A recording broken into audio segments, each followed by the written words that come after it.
I had a bad experience. Nice. Charlie and Katya, how y'all doing Hello. today? Doing okay. Fantastic. I'm good. How are you? Living the dream. Living the dream. All right, let's kick this bad boy off. All right. Cat with me. What was that? Cat has visited us. Oh, yes. What's the cat's name? This is Rue. We Hi, also Rue. call her stupid fuck. Yeah. Yeah, Okay. just like her mom. Why? Ooh, true, So base. mean. I mean, No, I'm just kidding. Nah, No, she's actually like the nicest in person ever. fact. yeah, something like that. All right, let's kick this off since everybody's here on time. Wonderful. We actually start on time for once. I'm so happy. All right, welcome to Give Me a Break. We're going to be talking about relationships today and the rise of non-traditional relationships and whether that's a good or bad thing. First, I'll let everybody say who they are and where to find them, and then we'll go into intros after that. So we'll start off with you, Katya, since you're here at the bottom. Yeah. Okay, so yeah, I'm Premier Katya. You can find me on Twitter as Premier Katya. I don't stream and I don't have a YouTube channel or anything yet. Maybe one day. All right. But, yeah. Thank you so much, Pentuple.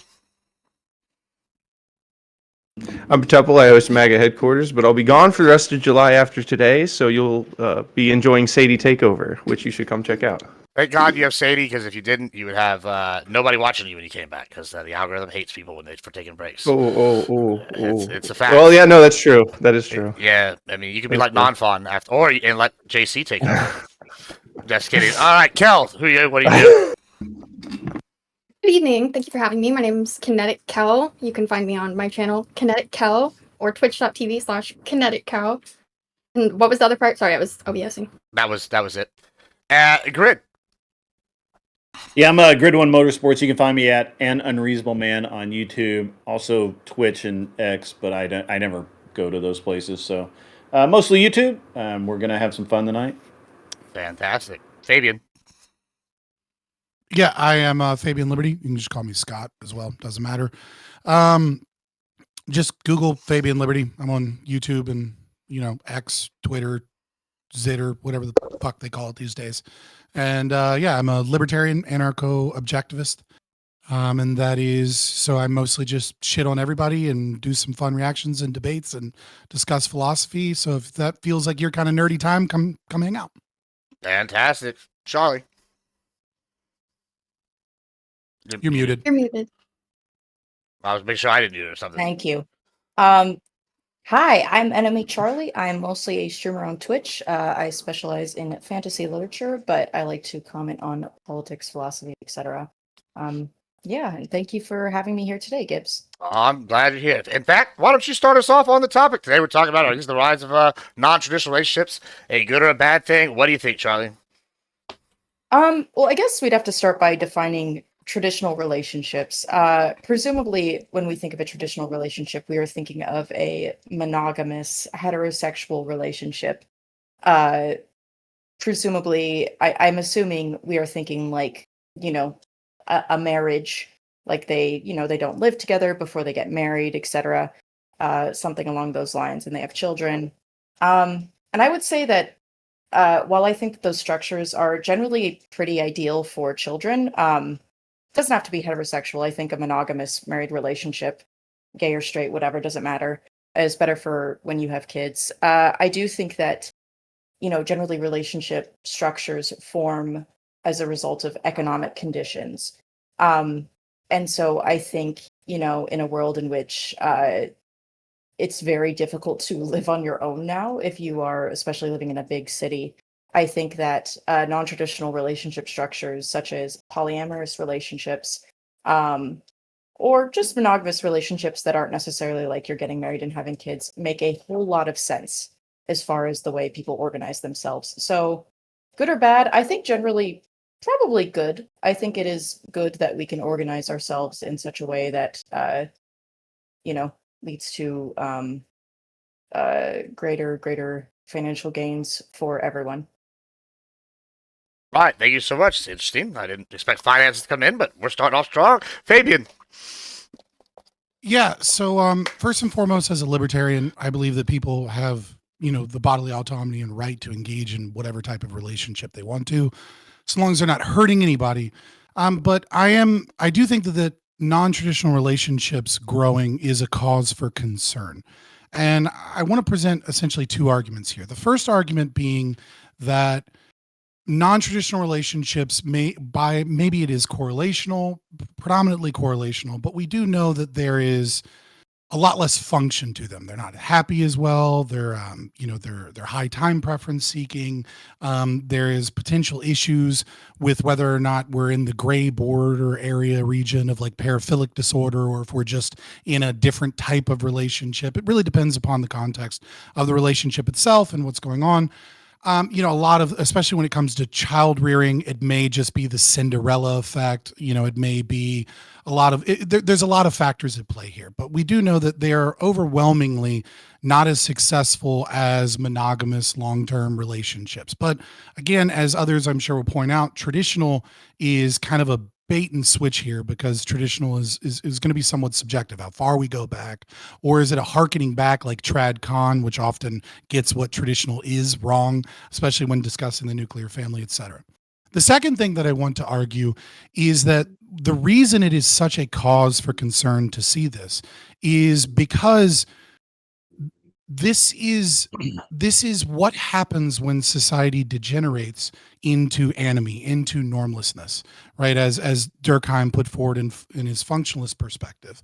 Obviously, he was fairly left wing. I don't know that he would have this opinion, but taking it from a structural functionalist or functionalist perspective, we recognize that when society loses that stable order, this is when this is a consequence of that.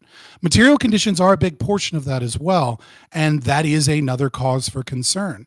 We used monogamous relationships because they were functional for so long, to tamper male violence and crime, resource allocation. And I would argue that the biggest factor of this is, trying to understand where this comes from, is socialism. It is welfare state that has taken away male ability to, accrue resources and instead funneled it to women, giving women undue economic power in our society. It has changed the way the housing crisis, it has changed so many things.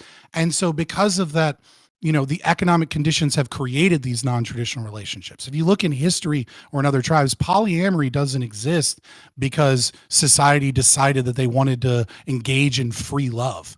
Polyamory exists because of economic conditions changing. And so when you see polyamory coming forward, you have to look and see, well, what's causing this? And so I do think that is going to play a big role.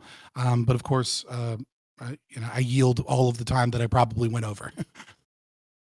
Fine. Grid, go ahead. Yeah, man. Hey, thanks for having me. It's it's a good discussion to have.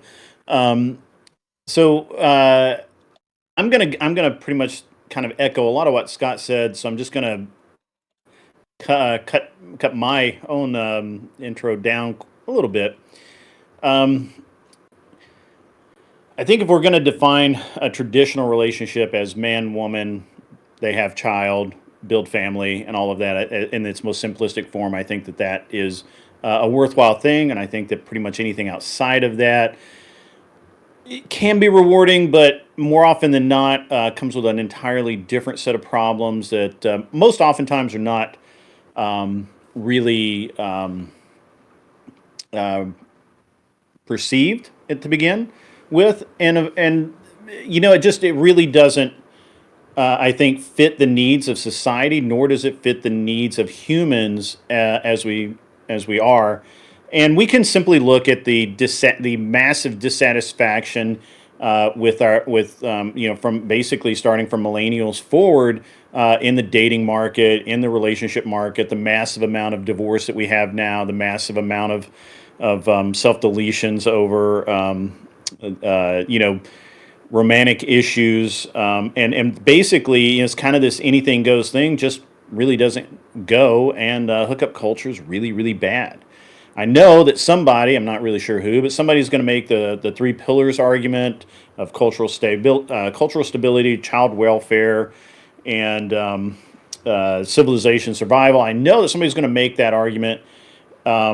It's a good argument. I like it. Obviously, from my point of view, there's a lot of valid things there, but that's going to get probably someone's going to try and twist that into non-traditional relationships can serve that just as well. I I don't believe that's the case.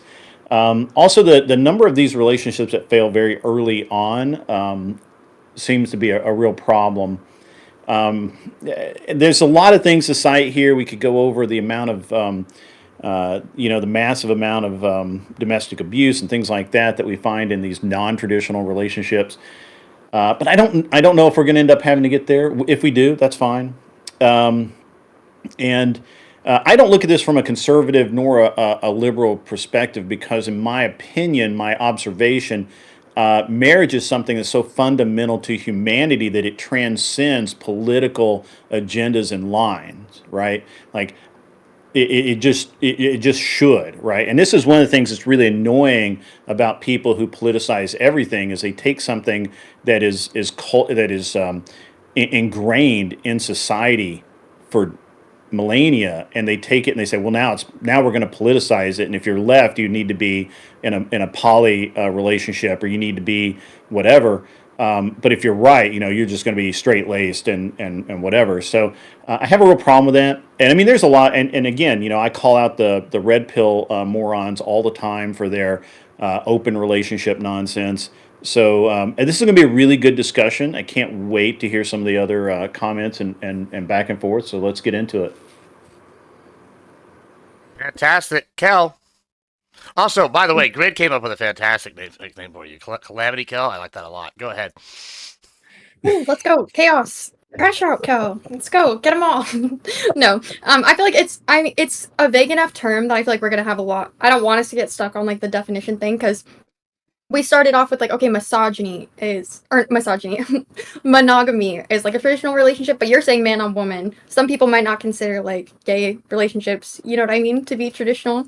But in general, cause for concern, like we started with definitions on other stuff, right? Concern means like general societal like interest or like worry for. So I think at the end of the day, we've seen like what Red Scare, Satanic Panic, and now apparently the rise of people loving differently. Okay, like the proposition wants you to believe that non-traditional relationships are a cause for concern, but it's not about that. It's about society's like discomfort and like fundamental just like disclination. I don't know what the word is. Like society doesn't want to change. Like that age-old fear dressed up as moral outrage. But also it's not a sign of, what did you say? A degrading society. When the cost of like housing, healthcare, exactly what you said, like childcare, all of that is skyrocketing.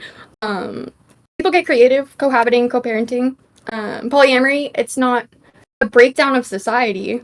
It's people like cultivating their lives to like better situate for themselves. But also, let's think about what other like interracial marriages, gay marriages, stuff like that. Those were all demonized or abnormal relationship structures historically, but then once they weren't branded as non-traditional, they weren't these huge like threats to civilization that we thought they were. So it's virtually no different. All right. Thank you so much. Pin Temple. All right. I have a shorter open than that. You guys said a lot of stuff I agree with and some stuff I disagree with, but I'm sure we'll get into that. I think a lot of this, like Fabian said, is people are going to do what they're going to do.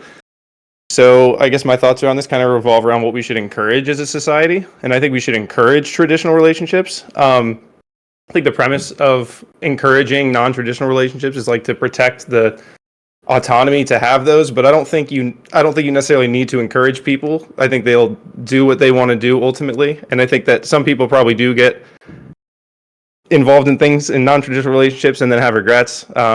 I'm sure that's just an experience people have, so I'm not sure that makes a super strong argument. But I just think that generally we should encourage the nuclear family. We shouldn't encourage divorce. That's where my mind first went with when I heard this prompt, was like divorce and stuff. But I don't know. It'll be interesting to hear you guys talk about polygamy, I guess, and I guess we'll get into gays adopting and stuff. Because I actually disagree with Charlie. I think that having a mother and a father is the optimal situation for any child, and so it's not.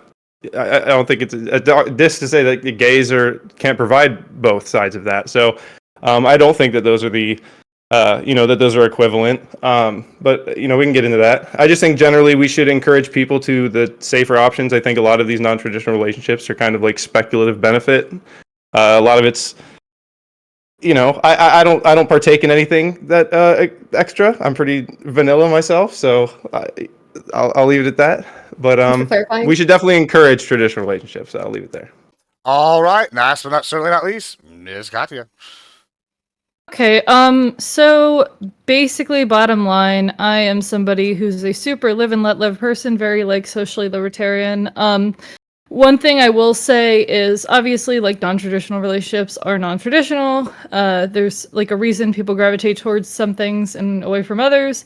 And that's fine because there are many different types of people. Obviously, if it was a situation where like let's say half or let's say 25% or like even 15, 20% like ended up in like non-traditional relationships, then we might want to talk about, hey, what's up with that? Why what's the change? What's going on with that?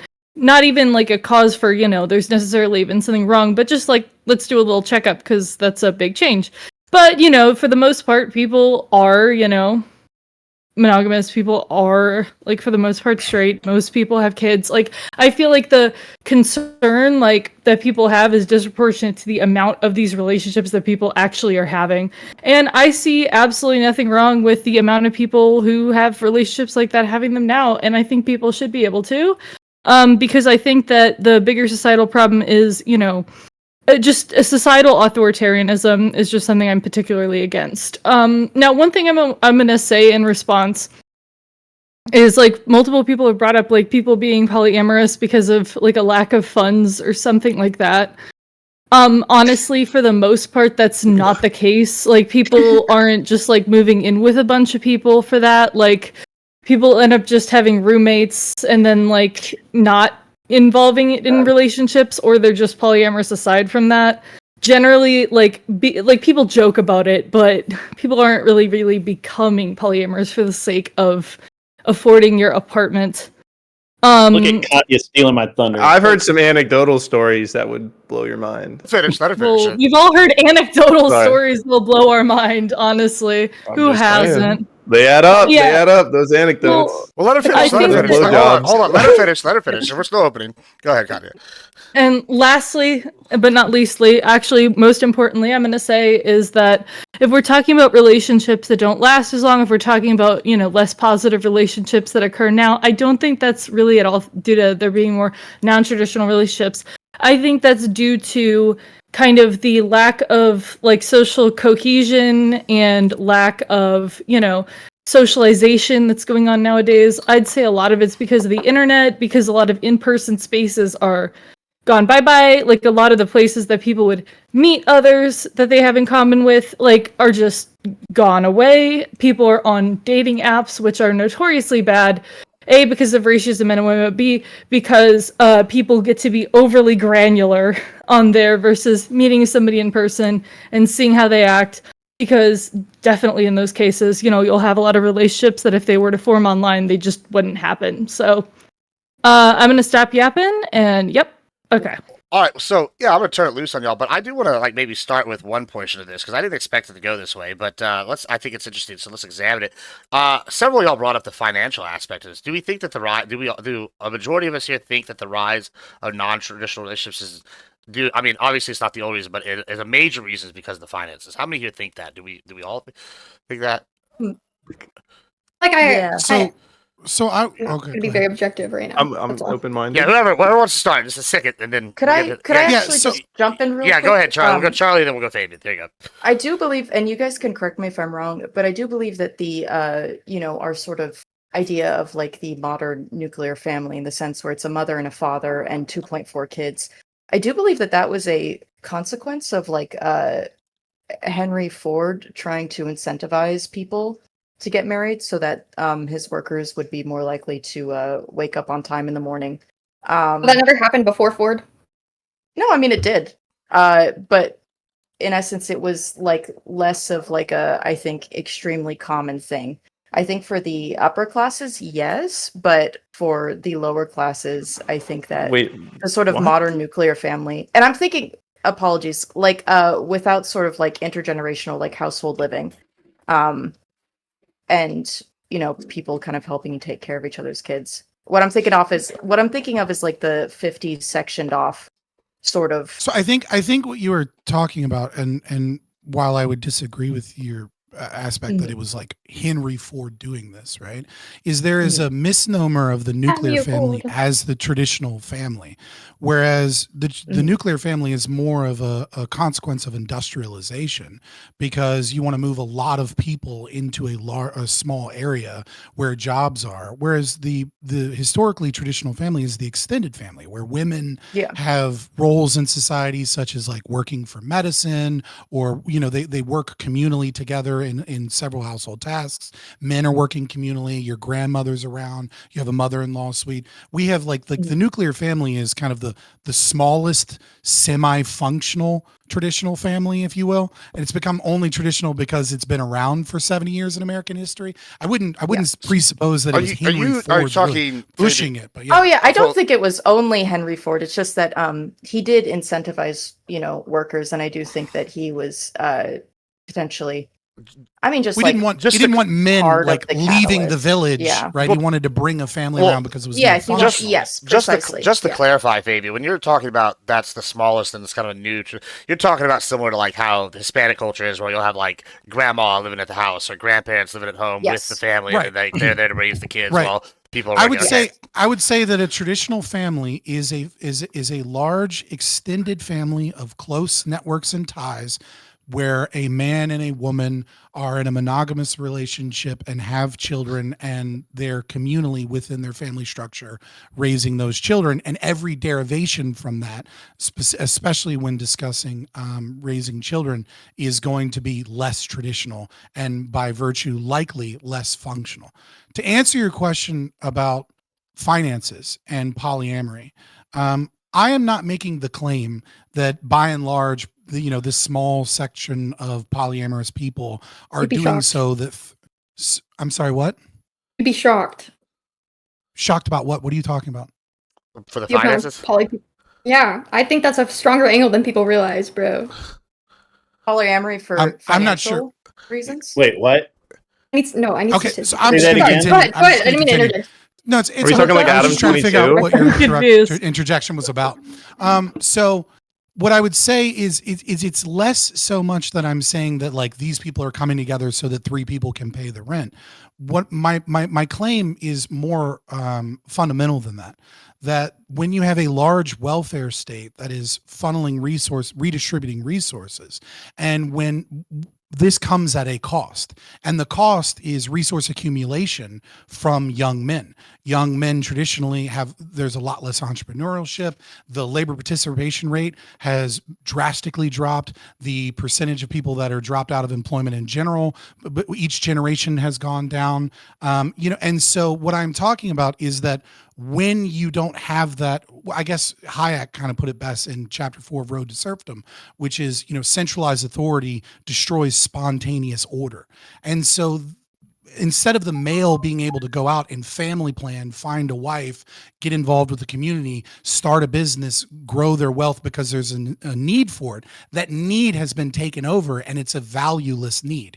It is kind of a blanket need across the culture. And so I'm not saying like, oh, three people are shacking up because it makes paying the bills easier, though that is probably some small factor. I'm talking about the way that our economy is structured differently is changing societal pressure and norms, and we've lost some social cohesion because we're no longer engaging in labor and in the market in the same way. And so with that normlessness comes anime and comes non-traditional relationships. I mean, it for better or worse.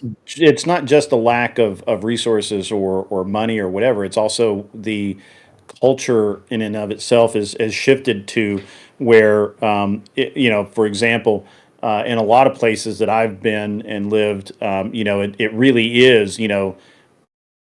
parents are happy to be empty nesters, and once the kids are out, they're out, and they see them once on holidays and all that kind of nonsense. And then the boomers stealing the kids, wealth combined with Social Security creates that.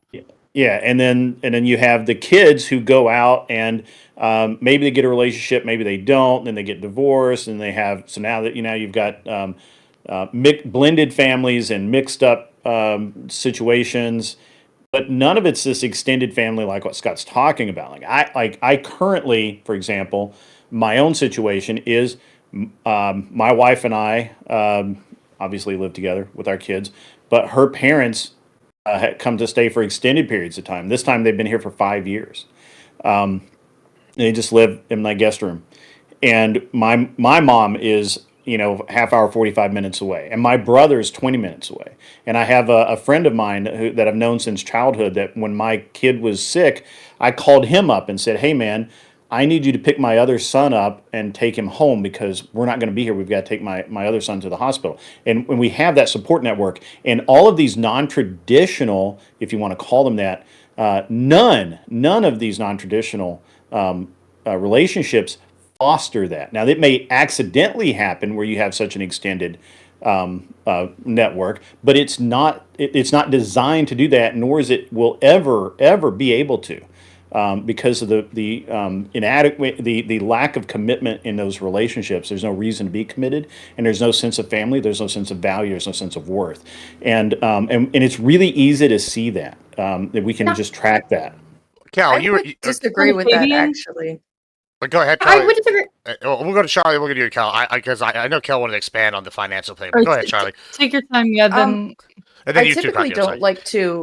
don't like to rely on anecdotal evidence, but I would say that it very much depends upon the sort of the area in which you live. Like, I do think that small towns and cities are specifically very conducive to kind of creating replicating what would be what we think of as Polycules. like not polycules necessarily, but sort of like that extended family atmosphere where we could think of it takes a village to raise a child. Wherein, for instance, I lived with my dad most of my life in a suburban area, and we were very much cut off from the surrounding area. But when I moved in with my mother, she and all of her friends, we lived in a very small town that was very, very tightly knit. And so what I had was essentially a shit ton of surrogate mothers and fathers, grandmothers, grandfathers, aunts, uncles that would look out for me, and we would all look out for each other. So I do think that, and my mother was a single mother, so I think that, like, again, it doesn't necessarily have to be that very traditional relationship to have that sort of village effect. But your mother didn't Right, cede but like any wouldn't you say parental that- rights to these people, though. Yeah, I was but gonna wouldn't say- you- Like you're just be talking about people like watching you take care of you, like which a village always does, and I think even in like the nuclear family, we wouldn't argue that the isn't a same part thing of it. happens in East LA. A little Latino kid can just walk wherever he wants to walk, and nobody's going to bother him because literally every person there is looking out for that kid. Let's. But it's there's so many stipulations to all of these things. I hope the same thing's true.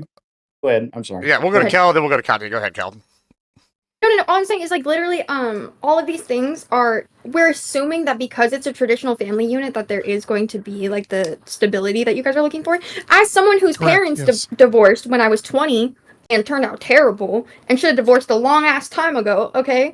Like, that's not always equating to like a cohesive family unit or something. And something interesting that Grid said earlier is you were like, went on this whole thing about poly, and then you're like, oh, hookup culture bad. If anything, in my personal experience, I feel like with polyamory, it's more like you have to have like more emotional maturity, like a better understanding of stuff, like more emotional maturity about stuff, and obviously like stronger interpersonal skills are going to lead to like a better society. Do you think Everyone that? has- Do you think that it's actually emotional maturity, or do you think that they're lying to themselves and telling them it's emotional maturity? Okay, I'm gonna be real. I'm gonna be real. I hate people to like tell- to say that. I don't know what you gain emotionally from saying that it's There's- like hope, you or do- it's like yeah, people are no, lying. there's Just no- don't no engage in those benefit. relationships if you don't want to. Well, That's all I have to say. But look, I can't believe absolutely. I'm agreeing with You don't have an Katya. But opinion. they said in the I'm on comments, they were board like, with what Katya's oh, saying. just because they're married doesn't mean they're loyal. Okay, we're going back to anecdotal, but I'm sorry, I've only never not been cheated on by one boyfriend, like before, like entering like poly relationship. Okay, but just saying. But hold on. That sounds like a you problem. Good God. Hold on. What are you doing to these By men? Who are you definition, picking? having a second Oh, woman no. or boy, man or whatever it is in the relationship is technically cheating because you're not together. You are not individual. No, it's not. No, it's No, not. it's They're, like, they're you can consensually have a- engaged in that yeah. relationship. Yeah. No, so again, listen. This we'll go is to the Katya. problem with anecdotal evidence. Like I don't disagree with you, right? That traditional marriages can fail. I don't think anyone would disagree Can with fail. that. I also don't. Statistically, men are rats. All the married guys at fucking. Hold up, that's not. Okay, hold on. No, not always. I'm hold just on. saying, like, Overwhelmingly, right? Traditional marriages are more successful. People score higher on general satisfaction with what life scale? surveys. on- Even and satisfaction. that's even. Okay, the best psychological surveys we have for measuring happiness and satisfaction, that's the scale. What the fuck are you talking about? Your anecdotal evidence is better than science? Like, please Yeah. stop.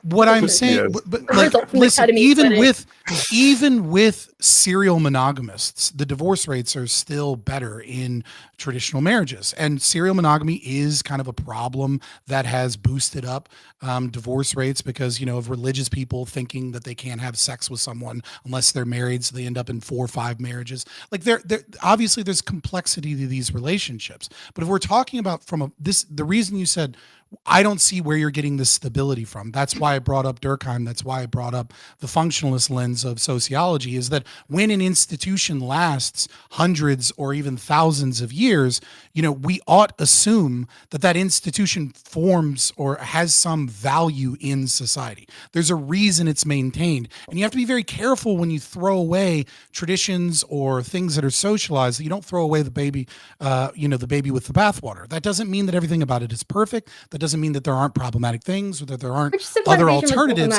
Because many were built on extended families or like communal parenting or like. I would like to bring up. Yeah, I brought up those let's- examples let's- specifically. I'm not hearkening. Communal. I'm not Yeah, hearkening. let's- I'm not hearkening Generalization. to.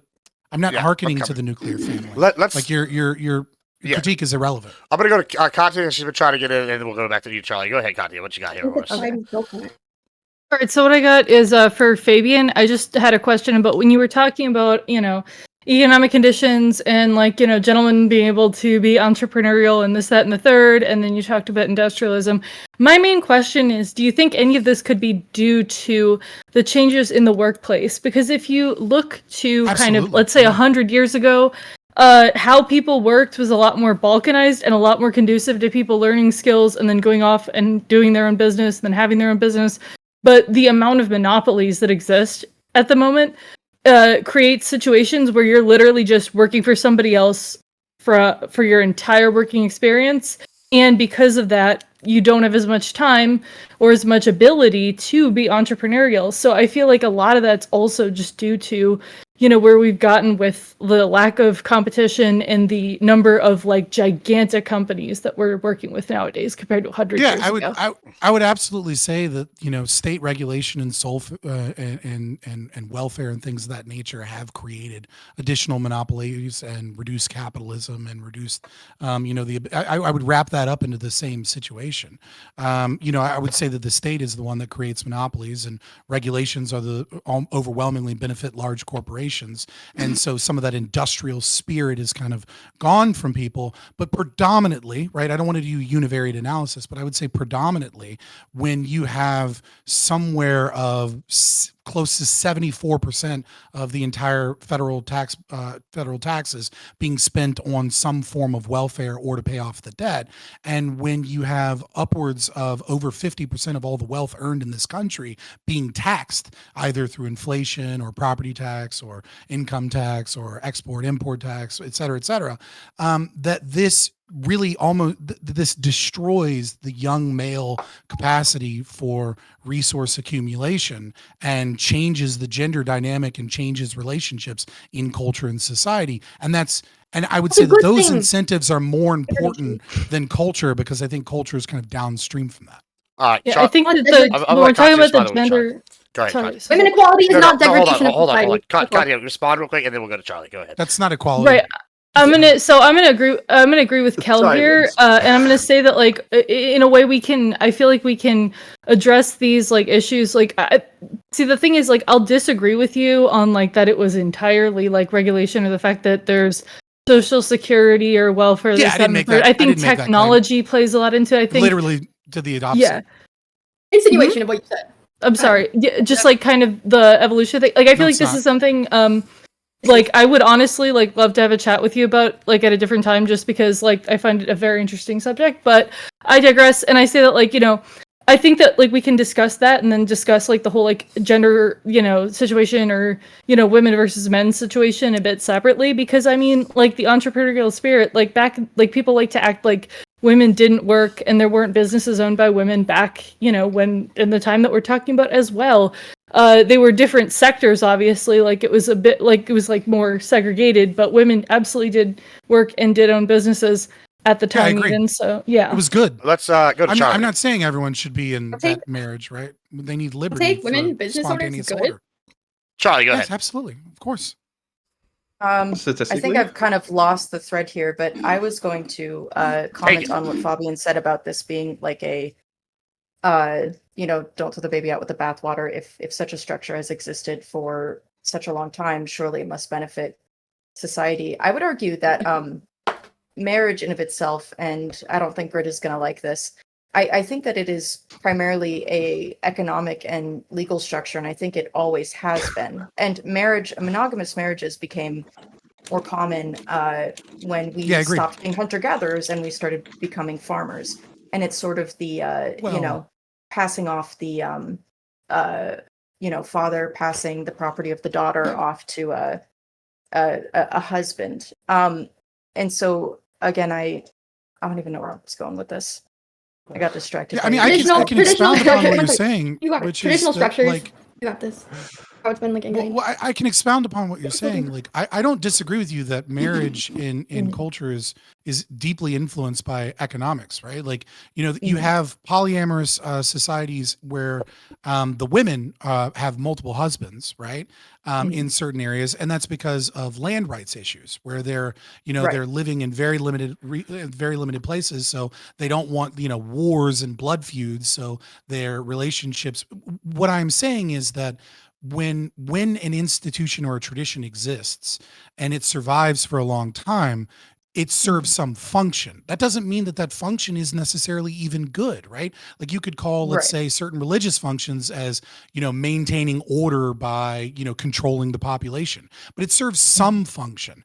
And so a healthy society is one in which people impose and socially pressure people into the norms of society. And then there are renegades, there are rebels, there are artists that challenge those norms, but they do so while being challenged and pressured against them. And they prove the value of the changes that they want to bring. And they mold those traditions, or they morph those traditions into the common era. And what we live in today is a society where there are no values. There are no shared values. There are no shared principles. None at Why all. do you Obviously think not there's no shared none. values Please don't or make a principles? generalization. Well, that's into The idea a that fucking- one family model built civilization like erases all of history. and That's it actually becomes something I Why'd would. you read Helen Fisher, you little fucking? No, I actually want to examine that. Let's talk about that a little bit. So, do you have an argument or just like weird quips? yes. So, do you know who Helen Fisher is, bro? Why don't you fucking go stop erasing anthropology? yeah. So One family model did not build civilization. That's yeah. I mean, let's I'm sorry, wait, no, That when- literally when- wasn't my when- fucking claim. but like, yeah. Let me examine this, because some of you had made the claim though that that it's part of the degradation of society here, right? Like that's what's going on. We have examples of this, and we've kind of talked about extended families in the village sense, and the, you know, extended families and, like, you know, grandma and grandpa, and, you know. However, some of y'all mentioned earlier, like, you know, I think it was Pentuple mentioned, you know, gay couples adopting, and other people. And I know some of y'all have had some objectives to what y'all would call like degradation. I personally, I'm a hedonist. I like to do hedonistic wild things. I tried the traditional relationship shit. Didn't work for me, right? So when I'm sitting here hearing this, why would we say that it's even degradation of society? Why is that even a bad thing? Why do we think that that's what this is, as opposed to like progress and you know, et cetera, like, because some of y'all are saying this is bad, and others are saying we're moving forward. It can't be both. So what is it? Well, the end of my argument was going to be that, you know, I don't know if this is necessarily proved, but I do know it's a hypothesis that patriarchy as we know it today arose because of our switch to agriculture, because, you know, human beings became like resources. I do think that the decline of like I suppose the nuclear family is just evidence that women have more rights and the ability to choose, and also, people who are queer are allowed to be openly queer and can exist in the public sphere. That doesn't mean that they can't. And again, like I said earlier in my opening, I do think that if you're going to raise children, I think that a monogamous relationship, whether it's gay or straight, I think is going to be ideal to just provide that stability for children.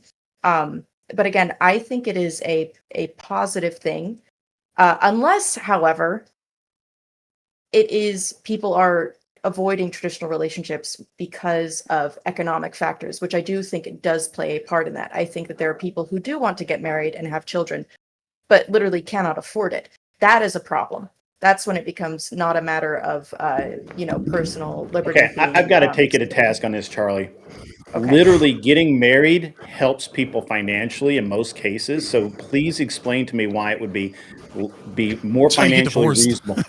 Yeah, until you get divorced. Well, But divorce is please expensive. hold on, There's also hold on. court- I want to define my Go ahead. question.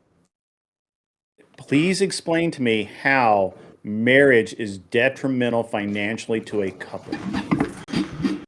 So Grid, I would say that I was thinking more about having children. It's very expensive Okay. to have children nowadays. But how do you also, explain the marriage? Yeah, well, okay. Marriage, So if I marriage have, in general so being my wife and I expensive. had not gotten married and we had a kid, how is it less expensive to do that not married, where we have all kinds of assistance, where my insurance would cover her insurance would cover me, and the child, all of the things, right? Oh Where no, she I would don't have think that access to my marriage itself insurance is policy if expensive. something happened. All of the things would be because we're married. How is there any benefit, any financial benefit to being single and having kids together? Oh, I there's think no, she's talking there's about not at having all. kids. I was Like, talking I think about, she's like people are avoiding having children. Marriage, I would say that That's not I exactly would what say you that said, but okay. avoiding getting married when they're younger, because again, you're more likely to be divorced when And they're divorce younger. is very Because again, expensive. you're more My likely mother to has be been married divorced 6 when times. they're Divorce is younger. very because, expensive. Serial monogamous right there. yeah, serial monogamous. One of the indeed. ones I was talking about. Again, extremely fucking expensive. She should not have been getting married that quickly. She should have just dated, maybe, rather than getting married. That would have been a lot better for People her make bank bad account. choices in how do you explain the correlation though? Because I think people have less children as they get wealthier. The That correlation is between true. what? That's fact. Well, That's unless, fact. unless, People I think people have it has less to do with children as they get education. wealthier. unless you're Elon Musk, Yeah. then Sometimes it takes you a while to get Right, rich. but the people who have the Arguably most children are arguably in the irresponsible. poverty.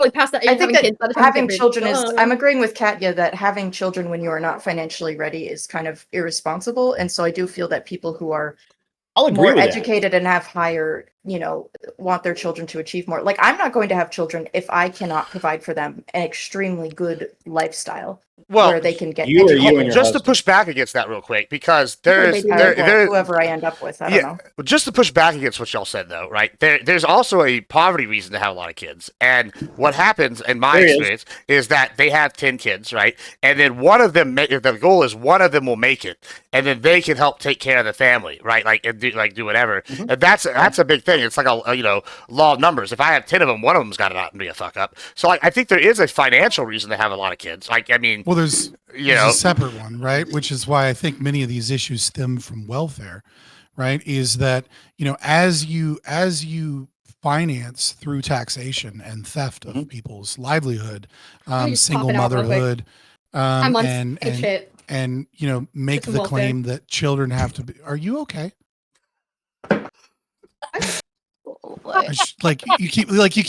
Whatever. Okay, there's a mute button. Well, after if you that- have an argument, let me know what it is. Yeah, no, I think there is a there's a dual kind of financial incentive here. So it's true historically that those that are more well off tend to financially plan. They tend to wait to have children because because people that are more conscientious are, the types of people that are going to family plan and wait. Whereas people that are less conscientious or, potentially lower IQ or other factors may, breed at an increasing rate or engage in Hype high was risk good. behavior at a higher rate. And that's true historically. But when we look at welfare, I think this exacerbates that, because what welfare does is it steals the wealth from people in their 20s that are trying to build up a life and have a family and have children, and slows down the rate that they can be set up for children, so that we can subsidize people that are not engaged in family planning, that are just engaged in procreation for procreation's sake. And so I would say that yes, it is true Who's that having kids just to have kids and get welfare? Like, this is a non-issue. This is literally like debating like trans like people in sports. Wait, what? that's What did you literally say? not what I Whoa. said. Oh no, then they're There gonna are- start Both are debating that. issues. Please There don't, aren't- please yeah, don't. please don't. Okay, But we're there, not I doing don't that. think that I don't think We he's don't saying have to that there's debate it. people We who are already took having Leah kids. Thomas's shit. I It's don't over. We think won. that he's saying that there are We people won. having kids just for the sake of having kids. I think he's I just told you arguing to- that yeah. like there is It's a like typical anomaly. it's Yeah, no, yeah. well it does. So There hold are a on, lot real- of I'll there are a respond lot for of her out of attack wedlock against births. me very quickly, Okay. which is just when I told you to come back with an argument, I didn't mean that you should just blurt out a random thing that has nothing to do with the fuck I'm talking about. I'll write So that down. get a pen and paper, mute yourself so that you can calm your ADHD down a little bit, For what? and then come back with an argument against what I For said. what? Cool. Can I talk to Gibbs really quick? Because Go I ahead, was what going you to got for me? respond to him, and I know y'all are having your little moment. One thing I'm going to say about people like choosing to have a lot of kids.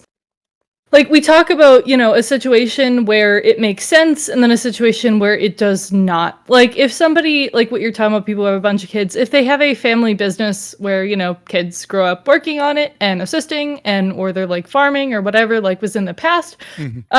that's a reason that makes sense for, people economically to have a bunch of kids. If people are having a bunch of kids, to just say, well, I'm sure one of them will turn out good. Ironically, the extra kid you add makes it less likely that they'll happen, because you're going to be growing up poorer and poorer, Listen. and nobody's going to be true. able to get educated. Hey, Conti, to be hey, fair, LeBron James I grew just, up I just poor, want to baby. say, I didn't Hey. say it was a good strategy. I just said it was a strategy. I mean, how did all four of us turn out Exactly. like A dog lot of people shit? are doing bad Hold on. Hey, Hey, strategies. the more and they're having poor kids and the and more accomplishing siblings you it. have, the higher odds. That's crazy. You're wrong. Great, what do you got So- for me? Well, But I said yeah, the so it's opposite an of that. interesting thing, because I think one of the things that we often overlook is that when you don't have kids, you can fuck up as much as you want, and a lot of people have no sense of responsibility. The minute you either decide to have kids or actually have kids, most people, obviously not all, but most people level themselves up one way or the other, or they at least desire to. I can't tell you how many people, like just a guy in my chat just said, when he got had kids, it made him work harder. Now he owns his own business and all of that. He made him strive to provide for his family, and we miss that, right? Like that, you don't have that motivation if you're not going to have an actual family. You don't have any real reason to do anything but gain wealth and be bitches, and then go out and cheat on each other and just not Oh, have great hedonism is relationships. natural. We see that a lot in the red pill community. Empty egg carton. It is Sorry? Well, natural. That's great. Well, what I'll say on that is, like, we talk about motivation, right? I'm sorry to interrupt you, but like everybody was, and I just want to say, Okay. we talk Yeah, about yeah. motivation. Everybody, even Cal. Okay. Everybody, I'm just including kidding, everybody. I just did it. So I don't care. Go ahead, I'm Catherine. not discriminatory tonight. What I'm going to say is, if we're talking about, motivation and stuff like that, I think it's really dependent on like the perceived ability of people to, be in a situation where they can like level up and they can work in this other. The problem that I'm seeing among a lot of people, they feel like if they were in a situation where like they had a family all of a sudden, or like they had a kid, and they were trying to be like, you know what, here's all my motivation, that still wouldn't be enough because of other material conditions, and they wouldn't want to bring a child in the That's a world, cop-out. try You their don't know what best, you're and capable then of just until you're there. what? That's I'm a talking about cop-out. afterwards. You don't know what you're capable of until you were there. Well, that's great. I feel like that's That a doesn't mean she's wrong. Some- feel that It doesn't way. mean she's wrong that people feel that way, though, right? Like, Yeah, I yeah. mean, like, she can it's still okay be that you correct. feel that way. I'm just That calling is it what it the is. and feeling that's a that they cop-out. have. Right, but then that's a lot of the times the case, and I mean now that nowadays a lot more people are aware, and they have experiences from their own childhood, like growing up in a situation where people who are growing up poor are in like a worse state than like when there were like a lot of extended families going on, a lot of like family farming, family business in a way where people who are poor were doing, okay in a way that like a lot of people in communities where there isn't that are not. And they think about that. They think about, like we know a lot more about psychology now, and they do fear like messing a future kid up if they're not sure that they're going to be able to get there. So I think it's like a form, obviously of distrust in the ability to get to that point. We can say, that you don't know till you know or whatever, which is the case. But if people feel like they're gambling with a kid's like, well-being and health and life, then, it's like that's a difficult gamble. Do you have It's have also- any numbers on like what percentage of like these younger generations are presumably have antinatalist tendencies? It does. I mean, like I hear what you're saying, and I don't Holy disagree fuck. that might have like some effect, but I have I- a hard time believing that. What do you that's mean having antinatalist significant tendency? I'll- I'm I'll- confused. I've That's never what met a it's woman who largely- hates her kids, and it's if I also- did, I'd think she was a fucking psychotic bitch.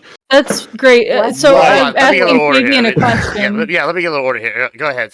One, I want to respond to Fabian as well, real quick, and then I'm Well, going to turn I to was Charlie. just But because I will speak to this, I know for a fact that there is I don't know what the statistics are, but like if you look at yeah, like, that's I'm just curious. that's fine, yeah. but I can speak for this. I know there's a large segment, at least on TikTok, which I think is fairly representative of the younger generation.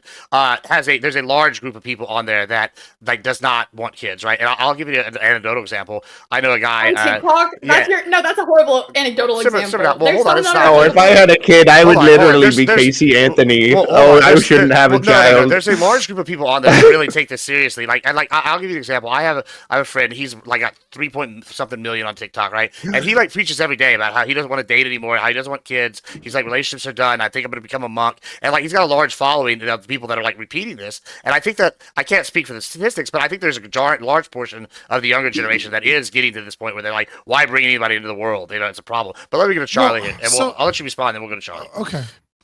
Well, I was going Yeah, to so bring up. I disagree that Ladies first, kids. Well, he was. No, I was let responding- Fabian. Let yeah, Fabian yeah, speak. go ahead. Yeah. Yeah. I don't. Ladies I just first. went off what he said. Like, Can Can I I'm hear sorry, what so did you mean by I will moderate. anti-Lewis Go ahead, tendencies, Fabian. Go ahead, Fabian, and then I respond so on it, to- and then we'll go to Charlie. Yeah. So to what I mean by antinatalist tendencies is exactly what we're kind of discussing here. This concept of like bringing a child into this world with my trauma or with everything going on would be like, a bad thing in some capacity because I lack resources or because the world is fucked up or because like I have things I need to work out, right? Like that it doesn't, when I say antinatalist tendencies, I don't mean they are antinatalist, therefore, which I would say is an immoral ideology. I just mean that they're leaning towards some of those kind of like those scripts, those dialogues in their head.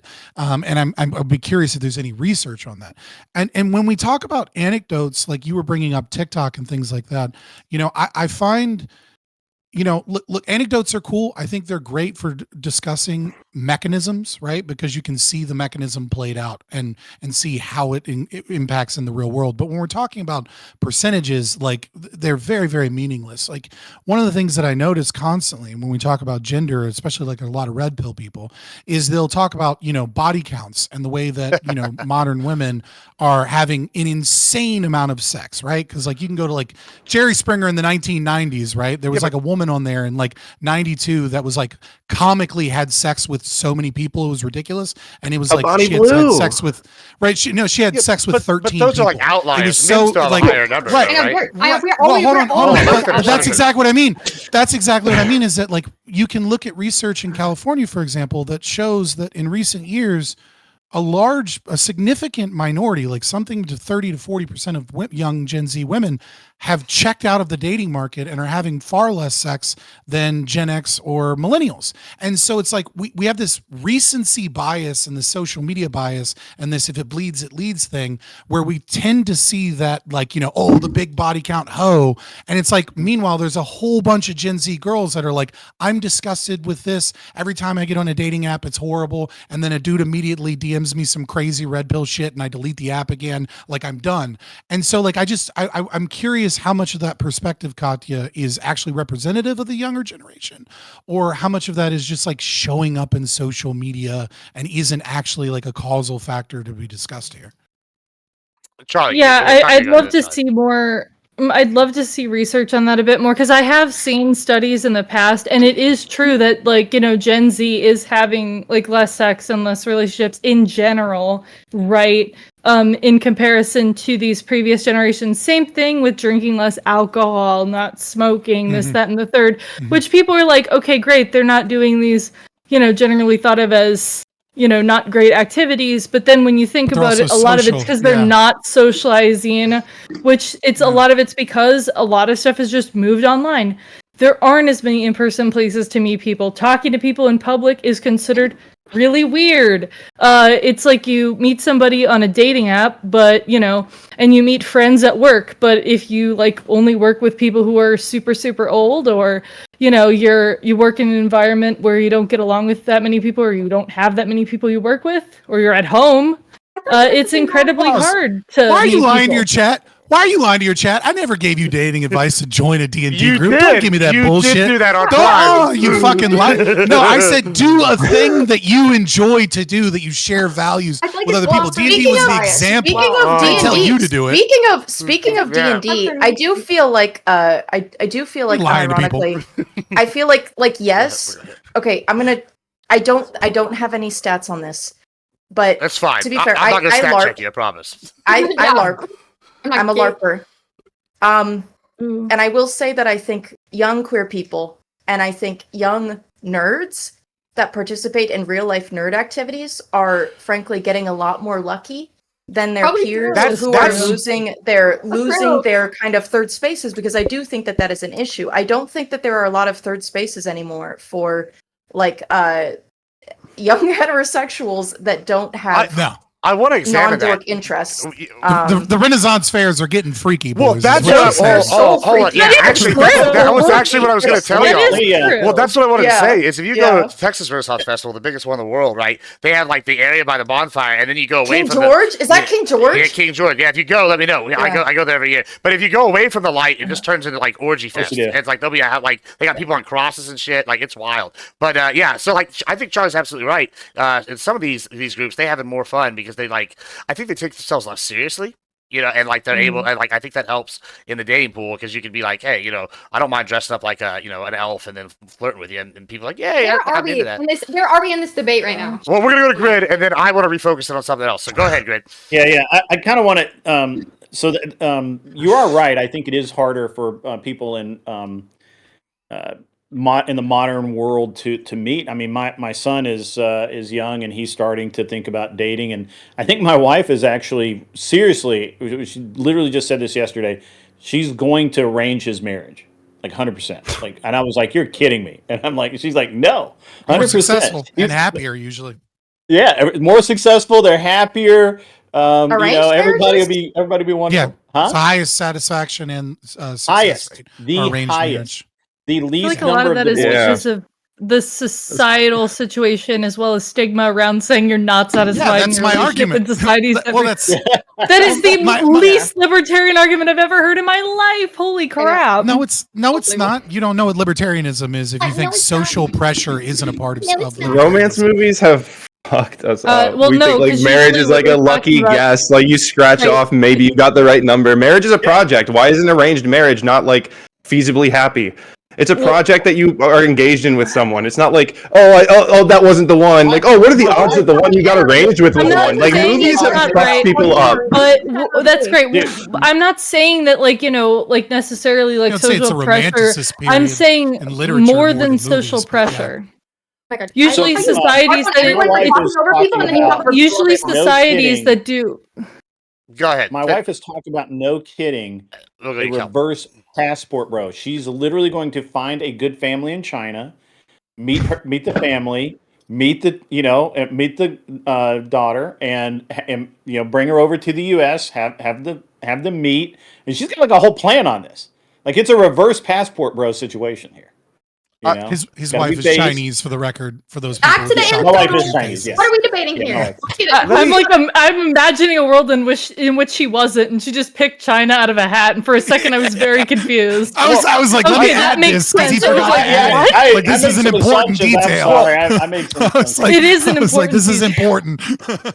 Well, Okay. I want to come back to a different form of non-traditional relationship, right? So I mentioned this kid a few minutes ago, and he's like very swore off the sex, but his parents have been married for like 20 years, and they're swingers, right? And so they'd be having swinger parties all the time, and they're very financially successful or whatever. And I feel like this kind of goes like this. That's Followed not me on Twitch. it's like a non-traditional thing, right? I feel like that is I feel like that's an indicator to me when I see examples like this, and I feel like most swingers I know are all fairly wealthy. That indicates to me that it might be a good thing to be embracing hedonism. What do our detractors of this have to say? Like, We have all of us, including me, we're all reverting back to personal anecdotes because it's like this is how we observe society. what And is we can't relationships? We all Literally, strive I to be was P. even- Diddy.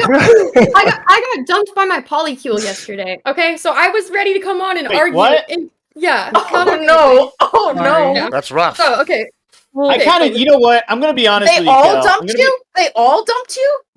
I was just Both. dating him. Yeah. you and then were he kicked was- out of the Oh. freaking. You were But you were- voted off but the hold on, hold on, show. Cal. She Like, got survivor. kicked off Love Island, bro. Yeah, we want a Cal, fucking democracy, right? Cal, You I guys gotta don't feel like ask you're you playing this with because fire? Yesterday when we talked, Cal, you said that you were in a polycule, and I was like shocked. And It then was date night. you said that you found out that he had a girlfriend because he got pissed because you were talking to some other dude No, or no, playing no, games I with knew- some other dude, right? No, So I you knew didn't that- even know. So were you actually in a polycule, or were you just getting cheated on and you're calling it a polycule? She was in a polycule. Here's the problem. So they had both of them have been practicing polyamory for like Sounds 2 super plus staple. years. 2+ years, but I was like, okay, so who's this other girl? Let me meet her. The fuck? And he's like, no, that's weird. We keep our relationship separate. I'm like, well, if you're gonna be dating someone else, I've met all your friends. I want to meet the other person. Okay, so we all go out. Right now, and they both get fucking weird. I'm like, how am I like the newest person to this? I'm trying to like change my fucking world perspective, blah blah blah. And then yeah, it was literally over Fortnite. I literally was fucking playing Fortnite with this guy, and he fucking got All mad right, so about it.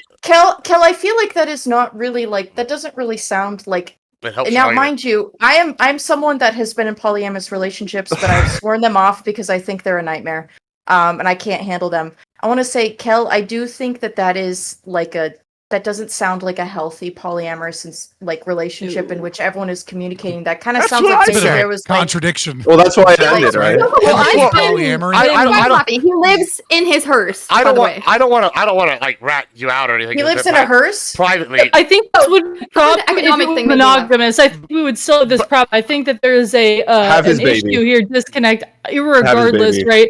If we're talking about somebody like is living in their vehicle and is getting mad because you played Fortnite with somebody, holy crap, monogamous polyamorous, we got massive red flags here. Yeah, I there's mean, a lot going on. I want to add to that. Like, it's funny because Charlie said the exact same thing I said. I'd have never been in polyamory. I've done some open relationships, right? But like, based off what I was hearing, like, and I don't want to give too much TMI, but it sounded to me like he was using his knowledge of polyamory to like take advantage. And I think toxic people are toxic in every relationship. Yeah. But like, I think that open Yeah. relationships seem to be a little more stable than like polyamorous ones. I would agree with you, Gibbs. I feel like those have also Wait, been like what's a stable very about an open common relationship? Look how Well, I think stable that this has been- pile of sand Okay, is. can I Let say it go, let it something? go, May let it I go, let say it go. something, please? Everybody May I quiet. Let say- Charlie go. Yeah, go ahead. I feel like historically, and I'm thinking specifically in a European context, and also in American context, I do feel that the upper, echelons of society do typically engage in open relationships.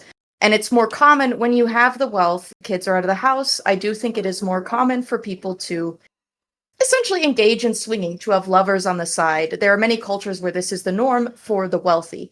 The poor, not so much, for the but that old. is for the old. Yes, the old because in they can't get Florida, pregnant. holy shit.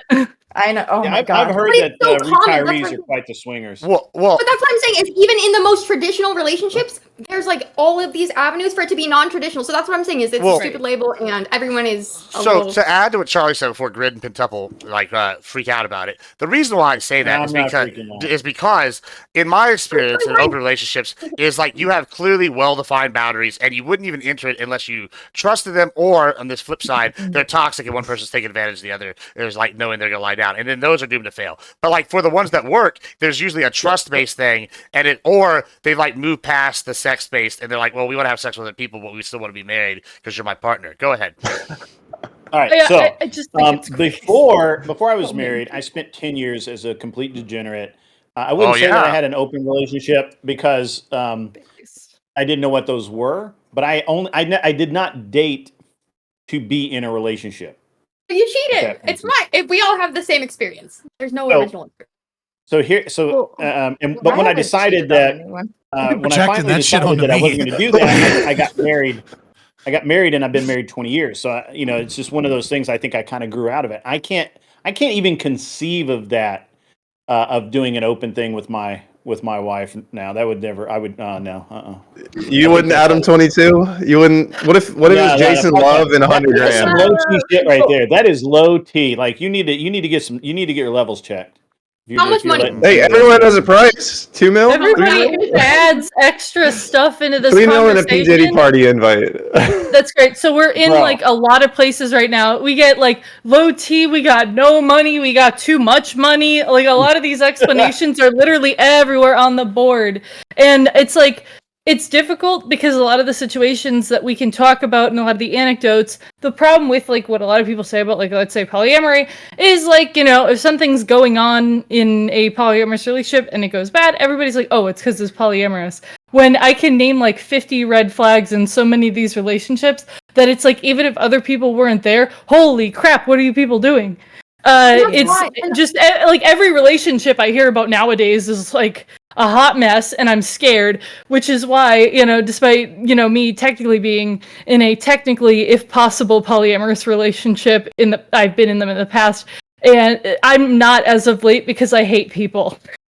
But More people, more complicated. But that's the nature of relationships. People have that type of relationship with their parents. You would say they have red flags with your parents. Yeah, a lot of people end up leaving their parents. That's a big problem now. Right, I'm just saying that's like every relationship. Even with Gibbs right now, listen, he's gonna try to get his control over the panel. He's gonna get all stupid and gay. Oh yeah, I am. I know Kel's been trying to get in, so I'm gonna go to Kel, then we'll go to Fabian, and whoever else is going to. Go ahead, Kel. So this particular polycule didn't work out because you're 100% right, Katia. That it's like these people were like emotionally mature and like not in the right headspace about it. But I'm like, you might have just fucking turned me poly. I'm literally freshly dumped, but I'm like, it altered like my perspective because I'm like, it creates a different kind of like respect between each other. And obviously I'm young, so and like I haven't been in too many relationships.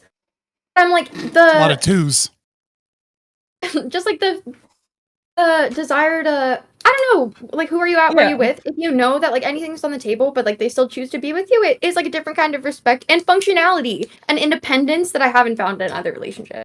I will say that I do think that polyamory is the game of the young and the old. I don't think that it is for people who are like, I think once you enter a phase where you want to have kids, again, polyamory, fine in your 20s, fine in your 50s plus, but otherwise, we were talking about this earlier, though. So again, so I think, so to harken back to, I guess, my argument, like, I don't disagree that there are some small portion of people that can make whatever relationship they want work. What we need to discuss, I it's interesting that we kind of like hammered on polyamory as opposed to other non-traditional relationships, but I guess that is kind of like what we're thinking of, is that anytime you deviate from the kind of the long line of tradition that you have experience with, that your culture understands, that your family understands, and especially when you're adding new people, you're increasing the complexity of what is already a complex thing, right? Like you're already trying to navigate your life with another person, and you have different values and you have different skill sets and you have different, beliefs. And so while yes, there are going to be some people that work out this way, and there's going to be some horror stories, many in traditional marriages, I would still argue that if we take out children, right, and which, by the way, if you're having unprotected sex, is going to happen a lot in a polycule. You might end up in that position even if you didn't want to. But if you, you can get on Maury if you're lucky. Just because you're having more sex does not mean you're more likely to get pregnant. You're either safe or you're not. That's crazy. What do you mean? Well, no, That's not the case. not crazy at all. no, But- it is. So More I think- sex hold is on, more like, you risky can- pregnancy. Hold on, Yes. listen, you can look Literally at every time at you have listen, sex, there's a you get difference. pregnant, This like, is literally so every this time. is a, so Right, this I is can- a this is a problem. So this is a problem with people understanding like misunderstanding research in term and stated facts about things like birth control, and then not actually understanding like pragmatic how those things work outside of a controlled laboratory environment. So for example, birth control pill is like some depending upon, or all of the contraceptive methods that women take, right? We'll just encapsulate them all together with the shot and et cetera. They can be anywhere from 95 to 99% effective at preventing pregnancy. But what you'll see is that they actually are 88%, and then they drop to 85, and then I they wasn't drop to saying 80% that's not. with every I'm just year of saying if sexual you're activity. either it's like 98% effective or not. I wasn't saying that like. Right, I'm actually explaining it so that you can. Yeah, I know you follow fucking along. idiot, but I'm almost you there. know exactly what I was saying. I'm not a just fucking saying, idiot. And just saying you I'm- either know how to put on a condom or you don't. Like No, fucking but Right, Kel- but what I'm Kel, saying is, the point what I'm is, saying Kel- is, It's hold on. more than in that. the real world, right? Sometimes you take another medication that's a contraindication, or sometimes you forget to take your pill, or things happen. And so, if you're having increased sexual activity and you're using contraception, your the pill? likelihood that, well, I mean, you can meme Kidding, about it all sorry. you want, but like, I don't know. You know what I mean? Like you're telling me that you've never forgotten, you've never been a day late, or that you haven't taken a medication and later realized that there's a contraindication, like certain antibiotics. But what I'm trying to get at, right, is that when society stops losing guardrails because there is less social pressure, then what ends up occurring is that you Like get rock and more roll music. experimentation with. I'm sorry, pool music? Is that what you said? like rock and roll music. Oh my god, moral panic. Moral panic. Think bad. Think bad. Oh my god, things are changing. Oh my god, the way that like the society is ingrained is Are altering. you? I'm like, Are you? Are you? Okay. Kel, I just My don't know mom- how to deal with don't this worry, don't level worry, of my mom will cover retard. it. It's I don't- like, I don't- it's Kel, like, no, dude, guys, like- she's Oh! drunk. I think that she's drunk. She's she not, just got though. voted off of the polycule, and I think she's drunk. Unironically, she's. Oh, I, I I, think drunk- She's drunk. She's I will- drunk I- on Lifetime I I movies will and ice vouch for cream. I Kel. got I it. will vouch for Kel. She wasn't. She's not drunk because she just got off work, so unless she was drinking at work. She's been drinking the White Claws. I've seen it. How many Well. White Claws did you drink? Like, what are we talking about here? Wow. Are we like gauging how okay what I said is based on? How No, you- not okay with what you I- said here. I mean, We're like, trying to just in understand how general. white girl wasted you are. You know what? No, I'm it's great. okay. I'm an Irish lady. I'm just. You think I'm I would just show up to this abrasive. panel sober? Get real. Okay. Amen. but- Amen to that. Thank you. I'm about to be embracing by what's the chick that's in trouble with the sign? I'm about to be doing my own Casey Tron impression here in a moment. Like, so I feel you. But go ahead. Yeah, All with right, the we're back. We're going here with this. I don't know. I'm hearing what y'all are saying. I feel like y'all are saying we're saying things that can't both be true. Like it can't be like you can't be swinging and like it'd be because they're old and rich, and then it can't be at the same time. It's because they're young and stupid. I don't understand how they're both at the same time here when y'all are saying. No, these it's things. pretty simple, right? Like Okay, go because ahead. when Different you're right, like if you have kind of like bought into this idea that our culture is kind of regurgitating constantly to young women and to young men too, but predominantly to young women, that like you're supposed to have fun in your 20s and then settle down and have a family like towards the end of your 20s and your early 30s when you've only got a couple more years left to have kids, then that will occur, right? When you're young, you can have fun, you can experiment, you can go discover yourself, presumably. I don't think it's healthy. I don't think it's actually helping them, but that is what they're doing. And then you kind of can't do that if, once the biological clock starts ticking and you realize that you want to have a family and you're in a very limited time frame, you can't be engaged in super complex sexual relationships and open relationships and all these other things. You need to find your person. And then, when you're 65 living in Florida, you're kind of, and your kids are grown, you can kind of do whatever the fuck you want again. And so that hedonism resurfaces. I don't think it's that crazy, or nor a contradiction by any means, that both can't be true at the same time. Also, they could both be false, which would be a contrary, but never Great. mind. So there's nothing to argue. Right. Also, they're a very different type of non-traditional relationship, right? If we're talking about, the youngins versus the oldins, the youngins we're talking about like a lot more, unstable personal relationship, a lot of like kind of moving around in a way where there isn't as much of an anchor as when we're talking about the old folks.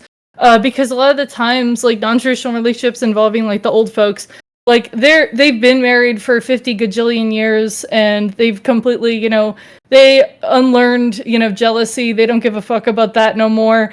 They're just doing their own thing, probably in the villages. And that's completely different to what I've seen among a lot of younger people, to where it's like, I mean, as happened with Kel, people who were like, oh my gosh, you were playing Fortnite with another guy. Oh my gosh, you liked another girl's photo on Instagram. And yeah, that's why, you know what, sometimes I wish I was 40 years older.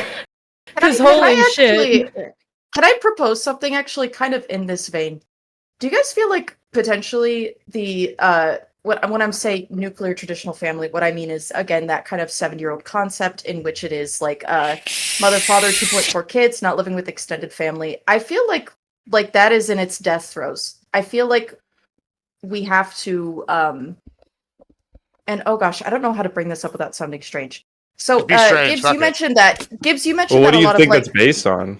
Like a lot of Latino families have do live in extended families. And I think if you look at birth rates, which is like white Americans are not procreating as much, I do feel like it is because white Americans don't really have the same, we don't have the same, or we gave up those traditions of like intergenerational living.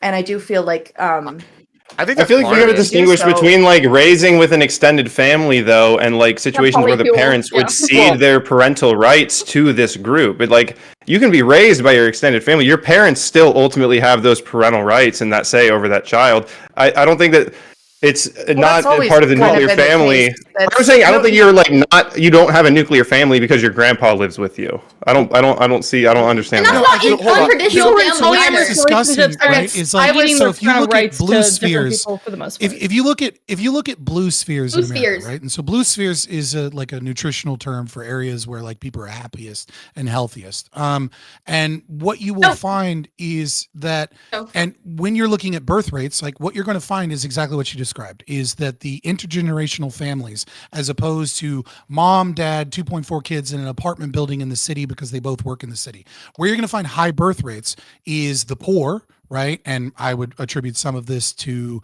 high risk behavior and some of this to welfare.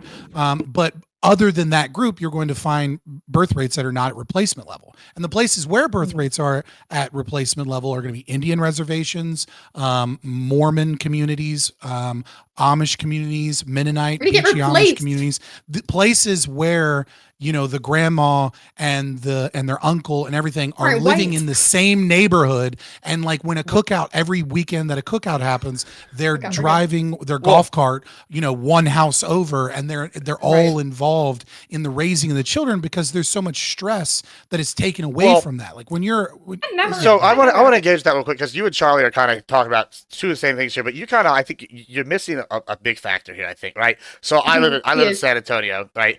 And San Antonio. Go ahead and name it, Kels, before he does. Yeah. What big factor am I missing? I'm sure you have something great to say. I respect the host. Well, I will tell you this. I live in San Antonio. I'll answer for him. And everybody here thinks they're in a telenovela. And I'm originally from Corpus Christi, and my mom called me when I turned 23 and goes, "Congratulations," because the average male in Corpus Christi has 3.5 kids by the time they turn 23, and I don't have any, right?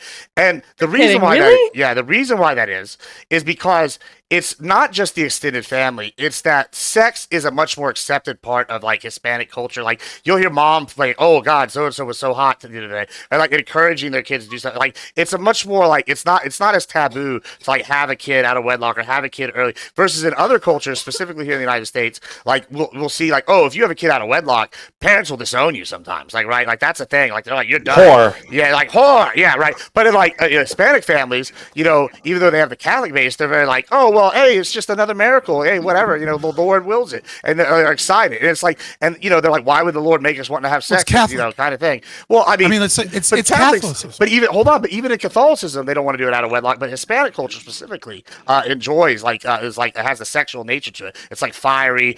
Cheating's more cheating is a part of it almost. That's a accepted thing in the culture. As a thing. And that's part of the reason why relationships are hard here, in South Texas at least, because it's so accepted, kind of thing.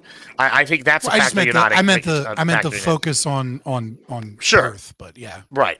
Do you think the acceptance of cheating has to do with the pressure to be in monogamous marriages that never end, and like the stigma around divorce? I Because I feel like that is very common in Catholic families. I don't think that's why. I think specifically Mhm. it's because like with Hispanic culture, it's like the fiery kind of attitude. Like everybody's like, if you're a man, you're machismo, right? And so like it's like, oh, I can get any girl, like I can go talk to girls. And with women, Mhm. it's like, I thought this is a quote Yeah, from a but Latina girl the other Marianismo day. isn't quite the same Well, thing. sure, but though. she told me this the other day. She goes, I felt like it was the right thing to do at the time, so I did it. And it's like, and if I didn't do it, then I wouldn't be being true to myself. And it's a very accepted part of like Latino culture.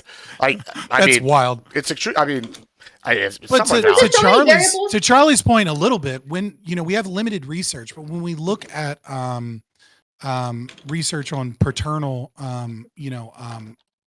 oh god, I can't think of the appropriate term. Paternity But when uncertainty. paternity uncertainty, right? We do see that the number is slightly higher amongst religious people, amongst married people. So I do think that there is at least some of that. Like, I never want to say that anything should be broken down to a univariate analysis, right? Like that probably does play some factor, that if the society pressures marriage and pressures that the marriages are long, that are able to withstand certain immoral behavior, and that they always stay for the sake of the children, Yeah. that you Way might to get us find wicked. a higher likelihood of cheating in that regard. But I don't think that is I don't know how relevant it might be, or I won't say relevant, but like how strong of a core, like a factor it really is. All I'm gonna say is, Right. if you work anywhere where the men go to make the money for the family, traditional family structure is not a thing. Okay. All I was gonna say is that What? there was like What? research from dude, no one like operates within the confines, but and obviously I'm in California, so it's like a microcosm. There's 2 people that I know that are still married, like within my family, within everyone else, like everyone here, even Latino families that like co-parent, blah blah blah. You know what I'm saying? So, but also And I've been if you married just 20 take years. Only got No, married you haven't. once. You haven't made a no, line. if you just like, you take haven't away the threaded your original socioeconomic argument. factors, if you just take away the socioeconomic factors involved, like as far as like traditional like structures go, any of that, like it's not going to affect it at all. If you take Affect away like what are the variables you're mean? discussing here? Yeah. Dude, I mean, okay. make a According to coherent the Kinsey, argument. according to the Kinsey Institute, let me pull up my stats, okay? Listen. And the Journal of Marriage and Family shows no significant difference in happiness, childhood outcomes, or stability between traditional and non-traditional households when you remove the How are they socioeconomic defining variable. this? What is How this?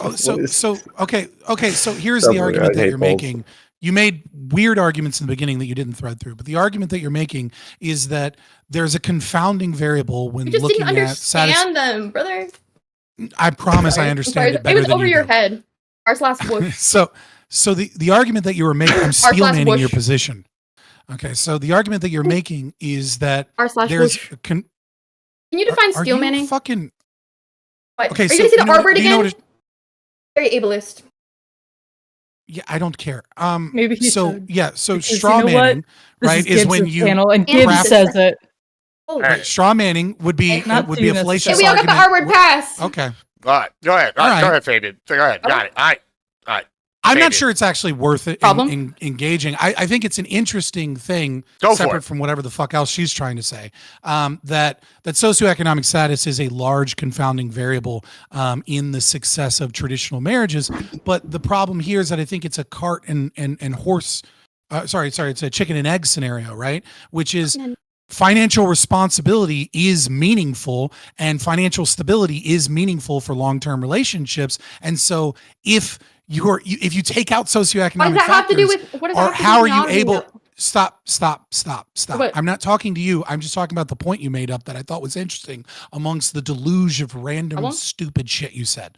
So what I do think is R/whoosh. interesting is that a traditional marriage is more stable and of course creates financial stability. So if you take out the socioeconomic factors No. and claiming that it's a confounding variable, you're not actually controlling for the fact that the marriage itself and the traditional stability of that marriage might be what's attributing to You're not the making the financial point in stability, how like being which traditionally goes married is going towards to make you which stable. goes towards Charlie's argument about how you can experiment more and have less tradition when you are wealthier because that financial stability is kind of already there in that aspect. Right. I think that, you know what, I think that we're like having a bit of a communication breakdown going on here. What would be awesome? It's not us. Right. No, it's we. Fabian, you know, you've got a lot of remarks. Kelly, you've got a lot of remarks and interjections. So like what I'm seeing right here is, you know, Fabian, like you're doing a bit of provoking, and then Kelly, you're doing a bit of interrupting. So like, you know, we'd get more information across without those situations. Yes. Interrupt me as much as you want, Kel. Just make sure that when you do so, it's not fucking stupid. I don't care. I wouldn't interrupt you if you stop provoking me. She said you're. Listen, children. Oh my goodness. Children. Like it's cool. Children. Calm down, children. All right. You got to be honest. I Go ahead, didn't Grid. think Fabian Liberty was being annoying or anything. Anyway, so something that's really interesting. I don't know, but when I start looking at, you know, the associate and it's just a cursory thing, and so somebody help make this make sense, because it doesn't look like it makes sense to me. But you know, I got really bored there for a minute, and I just did some searching, and it seems like that socioeconomic pressures. It looks like that the more money people have, the more often they get divorced, and the rather than the inverse of that, which is what you guys are not all of you guys, but some of you are kind of alluding to. You're not actually making a claim, but you're alluding to the fact that poor people just get divorced more often, and you know, or are shitty parents, and therefore they're not a very good nuclear family. So I'd really like someone to make that make sense if you're going to make that, if you're going to take that position, because is it that doesn't true make sense. That poor people get more divorced more often? Is that that was what's been alluded to? Well, they're poor after The argument isn't that poor people are inherently shitty or that rich people are inherently good. That would be or the that argument. divorce Lactoid rates would make that argument. or about the divorce rates. What it is that wealthy people have more to lose. They're more invested and they're more financially stable. And so because they're more financially stable, they have more independence within the domain of their relationship. And so you have people that are in marriages for success reasons, or power couples, or people that are able to et cetera, et cetera. Now, there is some truth to the fact that obviously if you're poor, you're likely going to have a lower IQ. Obviously, if you're poor, you're likely going to engage in high-risk behavior more often. Obviously, if you're poor, you're less likely to be personality trait conscientiousness, which actually might go against that grain of like experimenting in traditional relationships. But I don't think poor people are just inherently bad parents or that they're going to get divorced. I think it just means that wealthy people have more opportunity, and they have they often have less children, and so the experimentation occurs more often there. I would also say that financial issues, because there is just doing a cursory search right now. It does seem like like financial stress, I do believe, is one of the primary leading cause of divorce. Leading causes of divorce. So individuals. Second one is moving expenses. Okay. So like wealthy people who, again, like Fabian was saying, are not going to experience that distress, are less likely to have their marriages fall apart. They're also probably swingers, remember? The open marriage. Yeah, they're also probably non-traditional. That was my explanation. I think you're trying to draw some interesting conclusions here that I don't know are factual, because again, while wealthy people might have that freedom to get divorced, they also have more to lose. And while you say that, well, maybe they don't get divorced as much because they're happier and they can afford all this stuff.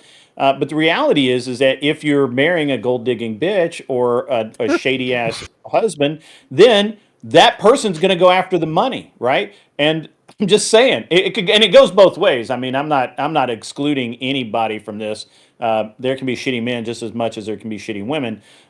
So I'm just saying, it just seems like what we're trying to do here is it's very interesting, because I was really expecting like some revelations, but this is all the same stuff that I could hear in any bar on any Thursday night anywhere in the fucking country. Well, good thing that nobody that watches this channel ever goes to the bar. That's why we're here. We're here. I do want to bring something up. I tried to talk about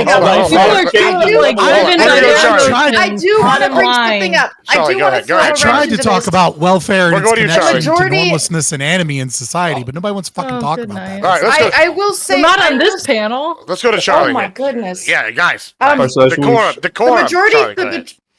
Sorry, go ahead. People by and large marry within the same tax bracket. So the phenomenon of the sort of gold digging husband or wife is rarer than we would think, because again, the majority of wealthy people are marrying people who It's are a nouveau similarly riche wealthy. thing usually. Yes, new rich people from old money. Yes, very much only marry old money or people with money. Right. In non-traditional relationships, we can just go into love, don't judge. Oh, you know what? Yeah, fuck it. Go fuck a 70-year-old, guys. Get the ring. Honestly, I believe in locking it down as long as there's 30+ years in between you and the man. I don't think. I don't think. And a business. I don't think. I don't think. Here too. I don't think. That was always I don't my. think- It was always my backup. I don't saying. think platitudes are actually going to help us in any degree. Like the topic at hand is. I don't think your is it a attitude is cause gonna help for us at all. concern? Might not help you, Guys. It should, but you know. Let's take a Again, I don't moment. think platitudes are actually going to help here. Like, Attitude. if we're I discussing, do want to is talk it- about the welfare. Is it a cause for stuff. I think concern? that'd be brother. We can do that. interesting. We can do that. Well- Yeah, let's go to the Let's welfare talk about thing. welfare. What do you want to talk about the welfare, Charlie? Let's go to that. It seems like an interesting thing. Fabian wants to talk about. You want to talk about. Let's go to that. What do you got? Well, Fabian, can Go you ahead, Fabian, lead us off All right, there. there's just many things have been said. Could you repeat what you were saying?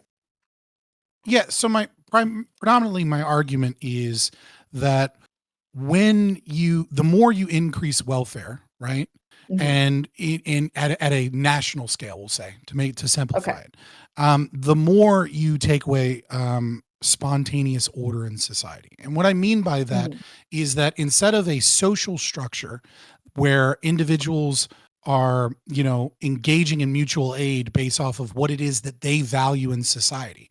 And there's a social element to charity or to helping the poor or to helping other church members or, fraternal order societies, right? They were abolished because they were making healthcare costs too cheap, right? Because the poor were having too much power against doctors. So they had to abolish those and regulate them to death so that we could have social security. And so the Wait, more when that was you this? tax, There- so Wait, this I'm would so be sorry. this When would be was from this? the 1880s until the. I'm gonna give until faith the that this is gonna loop 1920s. back around to what we're talking about. I'm gonna just shut up. I do. Okay, Kel, I've never heard of that. I've never heard of that before. So I'm interested. I'm sorry. You said 1880s. It was the Yeah, so around the turn what was abolished?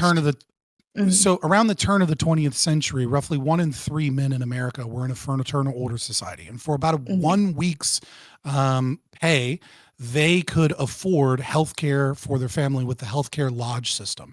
And this is where the poor started getting together and accumulating their resources and then competing in the market to find the best doctor and compete prices, etc. This pissed off doctors and the elite to such a degree that they started regulating this to a heavy degree, and they started banning it in states, and eventually they abolished the healthcare lodge system.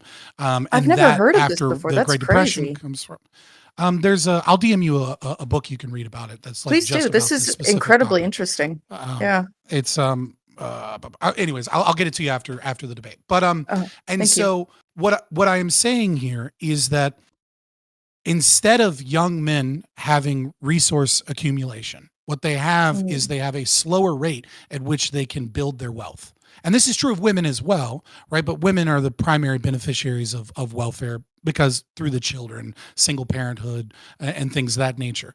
And so instead of being able to build wealth and build community mutual aid societies and have that social aspect of charity, of helping each other out, what it ends up happening is we replace it with this cold, calculated form of redistribution in the state. And so it has broken down social bonds and social pressure in families, in communities, in mutual aid. And so instead of like Charlie got hurt at work, so we all banded together to help out Charlie, we don't even know who our fucking neighbors are. And there's no social pressure that comes along with that says, these are our culture's traditions. This is our church. These are our values. This is what the community values. And so we're kind of in what Durkheim described as anomie or normlessness, where everyone is kind of, there are no railroad tracks for people to choose their life. Instead, everything is free and everything is open and they don't know what to do and they're told to go discover and find themselves, and this can create a lot of anxiety in people because there isn't this guardrail path. Sorry, I'm like, just to interject super duper quickly. I'm gonna push back on what you said about. I mean, I was talking a lot. That's fine. Yeah. I know. The fucking commodification of you're back to your same argument. That doesn't make any fucking sense, dude. You're like, from square one, you're like, oh yeah, women are just fucking popping out babies to like collect welfare. Bro, you know how much childcare payments are at the maximum? Like when fucking like the person was That's making. not what I said at all. He said that. And also, I didn't use the term literally what you were talking commodification or reification Okay, and things of that nature because that's a Marxian term. People generalize what you're saying, and then you're like, I didn't say that. I'm like, yes, you fucking idiot. Obviously, we're regenerizing. Yeah, it's called a straw man.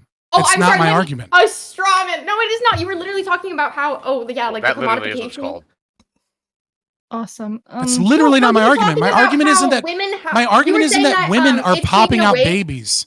No, you said because that's they taken wanna away from the become welfare interpersonal queens. aspect of it because that it's like. Are you watching people carve soap? He checked on her stream. Sorry, what was that? Watching Pin Was he Tuffle. watching soap carving? He What was was. that? No, I've been Who's here. watching soap carvings? Yeah, what? Pentuple? I'm sorry. Did I We're misunderstand? watching I might have like come in a little hot for if I didn't understand. I'm But were you glad not we have saying the most that- professional. Gibbs, come to Gibbs. We have the most professional panel on the internet. I promise. Sorry. Would you not say that takes away from the interpersonal thing of it because of the not commodification? I forget the word you used, but how it's much more like, oh yeah, there's specific state incentivized or whatever the fuck you said. Forgive me for not writing down the exact quote. What I'm you fucking saying idiot. can Like, be Jesus. summarized You're such again an by the idiot quote by term. Hayek You're such an in idiot chapter F-word. 4 of The Road to Serfdom, which is that centralized authority destroys spontaneous order. What I'm saying is that when the welfare state takes away resources and redistributes it, it doesn't do so based off of personal values. It doesn't do so based off of the community's values. And it's not instantiated with the culture straight up or the saying community earlier. or the church. What you're not occurs making is that that it argument? is cold and calculated. No. You think? Can I Okay, speak? what is cold Yeah. and calculated But I about would it? love to hear Katya speak. Scott, can I let's speak go to to you? Katya, and then I want to say something. Go ahead, Katya.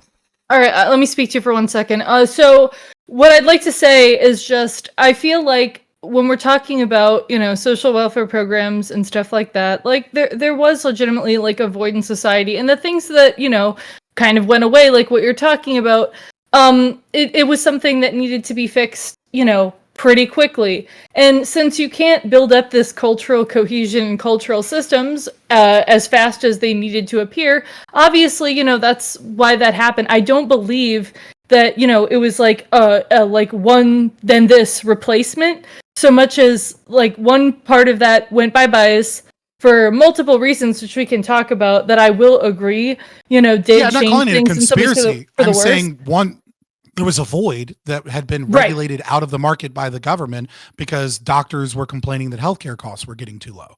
And then it was replaced with Social Security. And I'm saying Social Security may have been a good Band-Aid in that moment. But when we look at our budget, we look at our debt, and we look at what we have lost in previous generations and the cultural control and the enemy and all these other factors, that it was a the very church. bad We need replacement. God.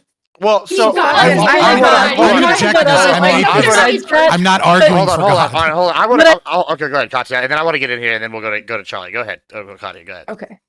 Right. Yes. And I understand like kind of where you're at with that. I just like, I feel like, now that we're talking about like the lack of these social systems, like, you can say that about like Social Security, about welfare, but I just think that the solution isn't like, just getting rid of those things, because now like we're at less of a situation to build back up those social cohesions and those social positions and those social like, what am I thinking of? What word am I thinking of?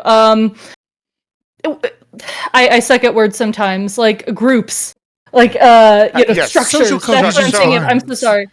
And we're at less of a position than we were 50 years ago. So I feel like the main problem is. I'm hold on, being Fabian. descriptive here, though. I didn't give a prescriptive policy solution. hold on, I'm being Fabian. descriptive I'm not saying Let me- you did. talking I'm about stating. why we should look at new relationships and Gibbs. breakdown of No, he's social fine. traditions You him, as Gibbs. a cause You for him, concern. So- And then I'm well- being descriptive of what may have led You to him. that. Calm down, Kel. 1 second. So I actually I want to piggyback off what Katya said because I have had some experience, and actually I told you about this, Fabian, recently with fraternal groups. But I actually am more on the side Taking of away from anecdotal. yeah. Calm down. Even fraternal Just groups. 1 second.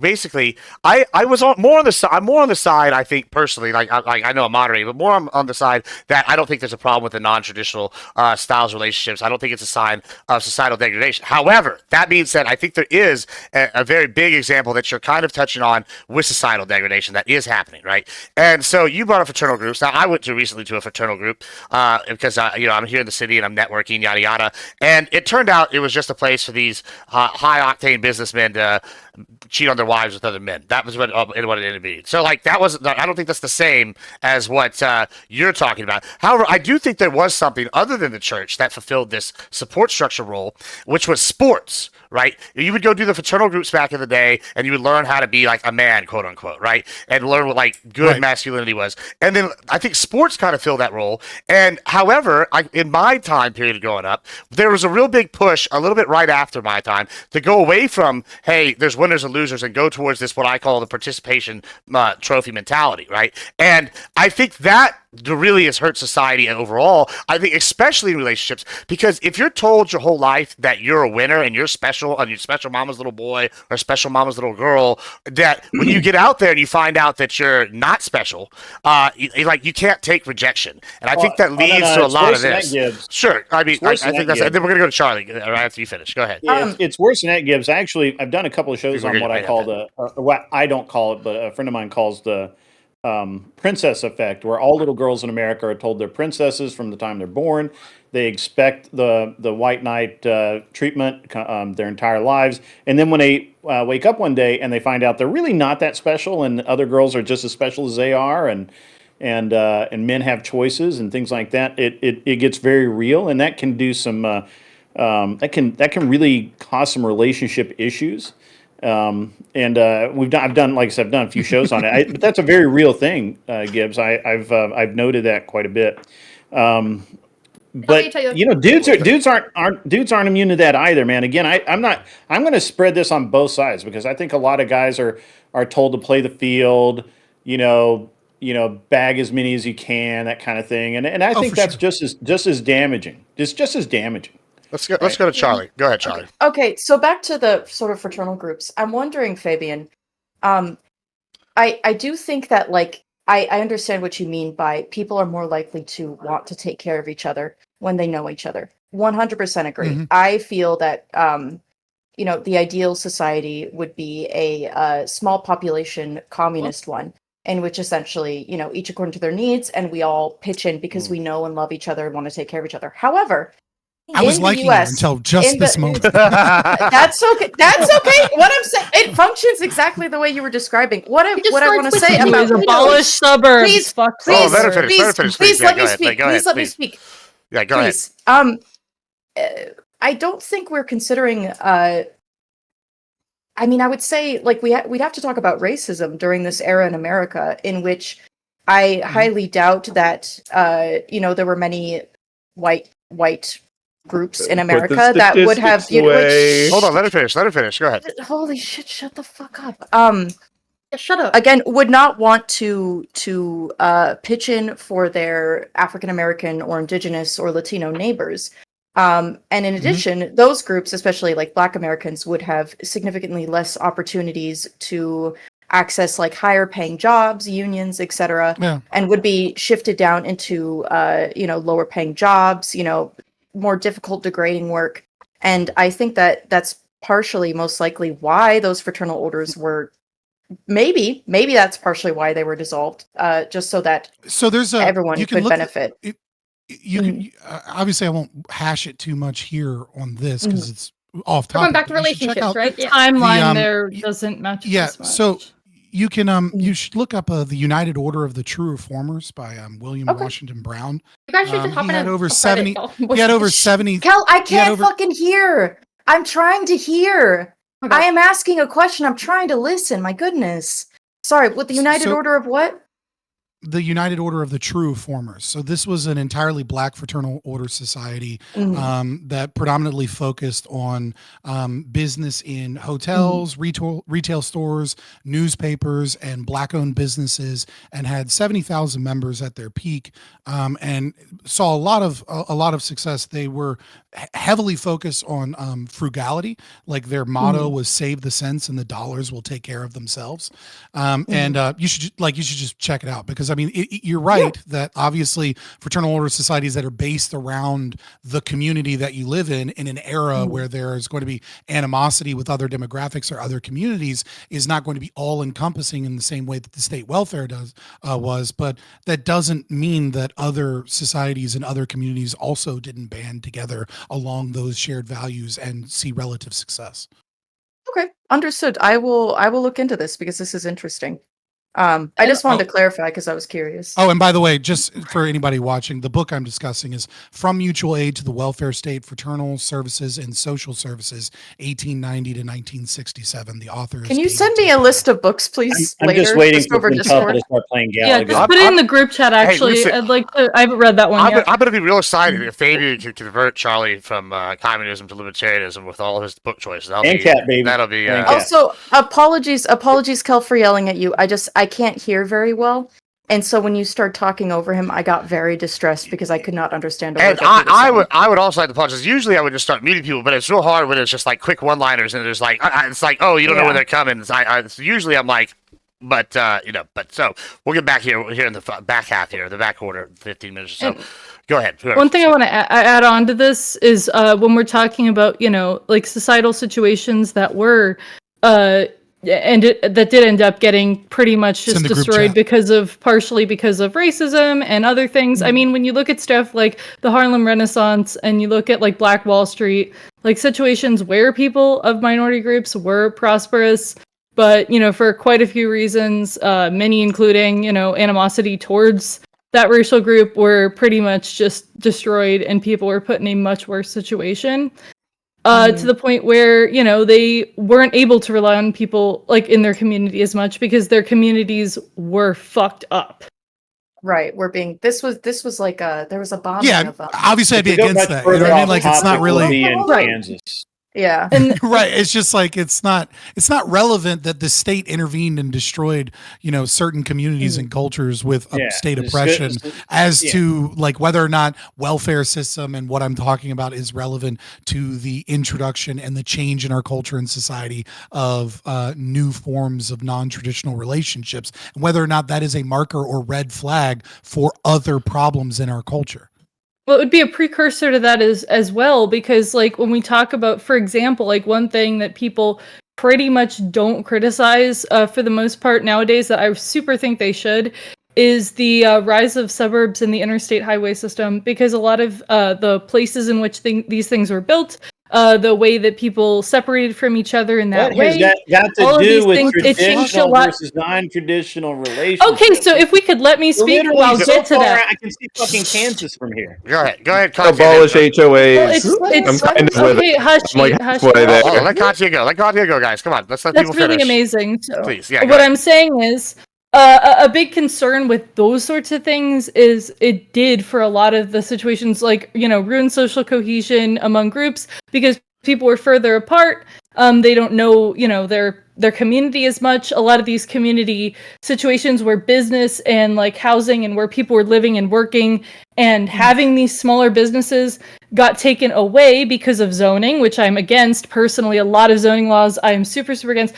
And then when we talk about that, we can go straight towards people not having these support systems and not having these intergenerational groups, because now we have situations where people are moving to work in this, that, and the third. Yeah, I agree. State oppression of communities and then breaking down their ability to be able to perform mutual aid and grow a happy, healthy society, and then replacing it with welfare is kind of been my argument. So I completely agree with you. Right, and I definitely do see you there. Absolutely, I just that I think that they do go one to the other. So, I hope that Grid, you can kind of understand where I was coming from a bit more now that I've kind of explained where we're at. I don't know. Sounds like a bunch of commie gobbledygook. I don't think it has anything to do with interpersonal relationships. Then oh yeah, I agree. 2 minutes ago, but yeah. Well, Fabian can take you the rest of the way there, I guess, because he started. No, he can't. I'm actually going to start playing Galaga with Pentuple down there in a minute. That's good. To That's have good. fun. Yeah, Pentuple, you've been awfully quiet. What are your Well, thoughts if you're on so this? disinterested, what is your I topic? don't know. Hold on, let's go Pentuple, what are your thoughts here, Mr. Soap? Fuck. Carver? Hold on, let me grab something out of the air. I was listening for most of that. I would hope so. There was something I was disagreeing with someone Yay. on, Yeah. so that was there. Okay. I don't remember All what right. it was. Which one? You don't remember Hey, what it put me on the was? spot. Now I don't have anything. Now there's nothing in my head. Okay, I got nothing now. That's like, what are your thoughts here on traditional relationships versus the economic factors? What do you think here, Pentuple? I mean, I prefer for myself a traditional relationship, and I'd recommend it to the people that I care about. Okay. Do you Are guys you going to think knock that up your the girlfriend in Germany? What? Are you going to knock up your girlfriend in Germany? They get the German Probably not. Yeah. Probably Probably not. not. Hopefully not. All right, good. Probably All right. What has Throwing this channel become, punches. Gibbs? We've made it this long safely, so we could just like another few months. Charlie had a probably. real Yeah, Charlie question. had a real question. I Let's did, go I ahead, did let's go have to a Charlie. question. I did Welcome have. I was roulette, thinking baby. about Go ahead, Charlie. Katya, as far as like zoning and highways goes. Now this is more thinking about. I am from California, Northern California, so the majority of the population here is white or Latino. And I would say I think that that sort of breakdown of the white people stopped doing the like intergenerational living. I feel like zoning in a way did contribute to that, because again, if you are living around people with different family practices, I think that you're more likely to take those practices on. And I guess that leads into me thinking, is the kind of like the sort of like Henry Ford model of the nuclear family, the end of intergenerational like family living, would you guys consider that like fundamentally antisocial in a way? Yes. I don't know what you mean by the Henry Ford model of the nuclear family. So Henry Ford, I don't mean it's like Fabian and Katya said, it's not just Henry Ford. It was a product of industrialization, but Henry Ford did incentivize his workers. He paid workers more who had wives, and this was because he wanted his workers to go home, have sex, be fed, rather than go out and spend all their money and drink, stay out late, etc. So it was about having more productive workers. I mean, that makes sense, but that doesn't mean that's when that's when marriage became more of a thing. That's I'm talking about the nuclear family, the raising and, of the kids, intergenerational living. I would say that not to take too much of a Marxian approach. Ford stands for fuck once, reproduce daily. That's all. I just don't understand. I feel like families like this. I mean, we've been using last names for thousands of years, haven't we? Like, I don't understand why we think like the nuclear family started. Last names were only for the wealthy elite. Last names didn't start occurring in most of until around after the Black Plague, because after there were so many deaths, we had to move populations to new factories and farms, and so people, instead of being John Bjorn's son, they had to have a last name so that they could keep better track of people. So last names is a relatively modern thing for the poor. Right. I mean, if and we, a lot if of we those wanna- were in if we relation wanna- to where you're from or what your job is. I've been talking a long time. I've been talking a long time. Okay, go ahead, Cal. Listen. Okay. Look. So we started at a point, right? So like, are non-traditional relationships a cause for concern or not? Can we like reach a consensus? The points for like the socioeconomic factors, which I think is like a really big point. You were saying that that it's like a problem with like welfare societally. Hold on, let me go back to my notes. Oh, also you were saying like Greg was talking about degenerates, like the breakdown of society. Can we like try and like get back to like who won? Like who like, What are you won? talking about? I think we're getting an understanding a little bit here. Like, we have stuff we agree with and stuff we It's like don't you're agree playing with. a game and you've No, it's turned like it on we're easy Can mode. I just while you're looking for that, Like, Kel? this is a if we're gonna panel go back to discussion. the Industrial No, I know, Revolution. but I just feel like we're so far because the Industrial Revolution stuff is like Well, conversations do Calm move. down a minute, Kel. If we're gonna Okay, no, do that, the conversation is about the nuclear family and whether or not she believes that the nuclear family, as Charlie put forward, whether or not that is something that is coming away, I'll go to and you whether or after not it was this. a temporary. So it's like a pandemic. progressive idea to get married One second, and have go. kids. No, Pentuple, I don't nuclear think that family? you understand what I mean by the nuclear family. I really don't. It I really doesn't. don't. Okay, so You Pentuple, are I'm not in a trying to be catty. before We're like gonna the agree after you explain this. I got 1940s, you. Go ahead. before like the One second. 1940s ish. Actually, I think earlier than that probably. it was way Generally, before that. You're missing, you would you're missing way J.D. before that. Rockefeller. You're missing J.D. Rockefeller. Okay. I'm just thinking about when. Which is what I'm trying to God, I'm talk getting about. my dates I'm trying to messed help up. you. Wait, I'm Hold trying to on, explain to Pentuple. So Just wait, and then we'll go to you, industrialization, Grid. right? Typically, Pentuple people would, yes, they would get married and have children, or just have children, not get married, but they would live with their families, extended families. So aunts, uncles, grandparents, siblings, etc. In like one area or even one home. People would literally be like sleeping on top of each other sometimes. It could get crazy depending upon your income level. However, when industrialization became a thing and sort of the health of the worker was prioritized, it became less about quantity and more about quality of worker.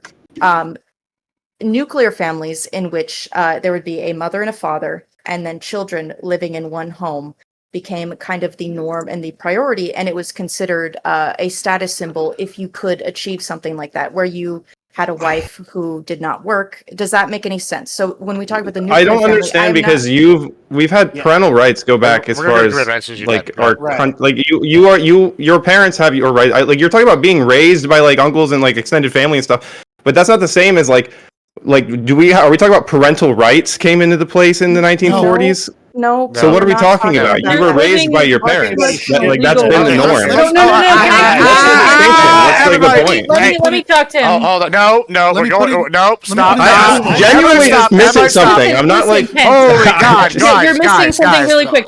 we're Yeah, talking what's about who going on raised You got is- 10 children, seconds, right? Katya, and then we're going to Grid. Right. 10, When 9. we move to when we are moving to like adulthood nowadays, a lot of the time kids move out of their parents' house and then they get married and then them and the husband or the wife have kids and they're in a separate house, right?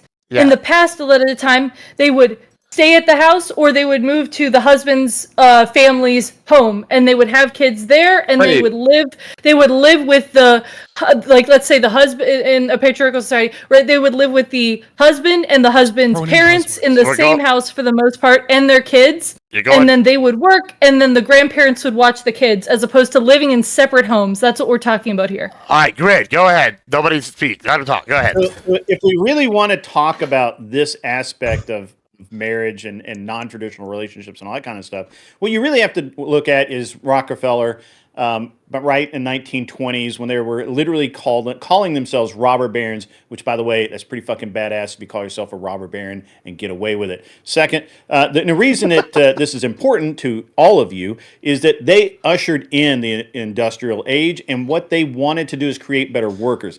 To do that, Rockefeller looked all over the world and found a system called the Prussian model. The Prussian model was brought to the United States, and it infects our entire lives, mostly in the educational system, but also in the factories. The schools teach kids to change classes on a bell, eat lunch at a specific time, show up at a specific time, leave at a specific time, go from one class to the other, just like you do in a factory. They were training people to be factory workers, but to do that, they also developed company housing and all of these other things, so that not only did you no longer have a family farm with 5 or 10 or 5,000 acres. You basically lived on a tiny plot of land. And so there was no room for your extended family to live there. And in that way, it started the breakdown of the nuclear, if you want to call it that, family, the extended family, as Scott said. When we start looking through as it's come through the ages, when we get into like the 1940s, which is really what Enemy Charlie's talking about actually between the 20s and the 40s is when Ford didn't really revolutionize anything except the way factories operated, but he did actually really get involved in his employees' lives just like Rockefeller did. I don't know that we can attribute to him the idea of the nuclear family. I think that came later, but certainly after the war, after World War II, huge towns sprung up, and literally that's when you really had parents not living with their parents, because all of these young men came back from the war and they were independent and they had lived overseas and they knew what they were doing. They didn't need and didn't want to live next to dad anymore. And so that's why we have all of and of course, obviously, they've been displaced all over the world and came back and lived wherever the hell the Army or Navy or the Marines deposited them. And that's a big reason, a big part of this. However, but they still had mom, dad, child. which is still a traditional-ish family. And so I don't understand. I'm not making the disagree. connection. Yeah, Hold on. I'm not disagree. making the connection here between what Charlie's talking about and all of this history, which I do understand, and the non-traditional breakdowns we see today. I What can we use actually see this. today breaking Hold on. down modern relationships is OnlyFans, porn, That's where I porn thought we were going today. addiction. No, these are consequences. These are consequences. Yeah, these I are can consequences, thread but this. they're Okay, all right, also hold on. Before you factors. do- I can thread this if you let me, Gibbs. Okay, Yeah, all right, go all ahead. right, here's I'll what's let gonna you. happen. Here's what's gonna happen because I have other plans today. So what you're gonna do is you're gonna thread this, and then we're I gonna can go. thread Then we're gonna go to closings. Interesting. Because I Okay. want to play So- NCAA 2026 desperately, and that's gonna happen. So, and so Well, that's so- good. so go so ahead. the- Come to my channel, guys. Don't worry. Go ahead, so- I Sam. gotta get some ice so in the- my hand, man. Go ahead. Yeah, so go the ahead. David. the thing that you're missing, Gibbs, right, is an understanding of what went away. It's not Multiple just moments. that we Go ahead. Let him talk. can, Let him talk. can I please get through? Yeah, one we're doing thing closings without after this. your You can respond to it, interruptions? Cal. Just let him talk. Okay, Go so ahead.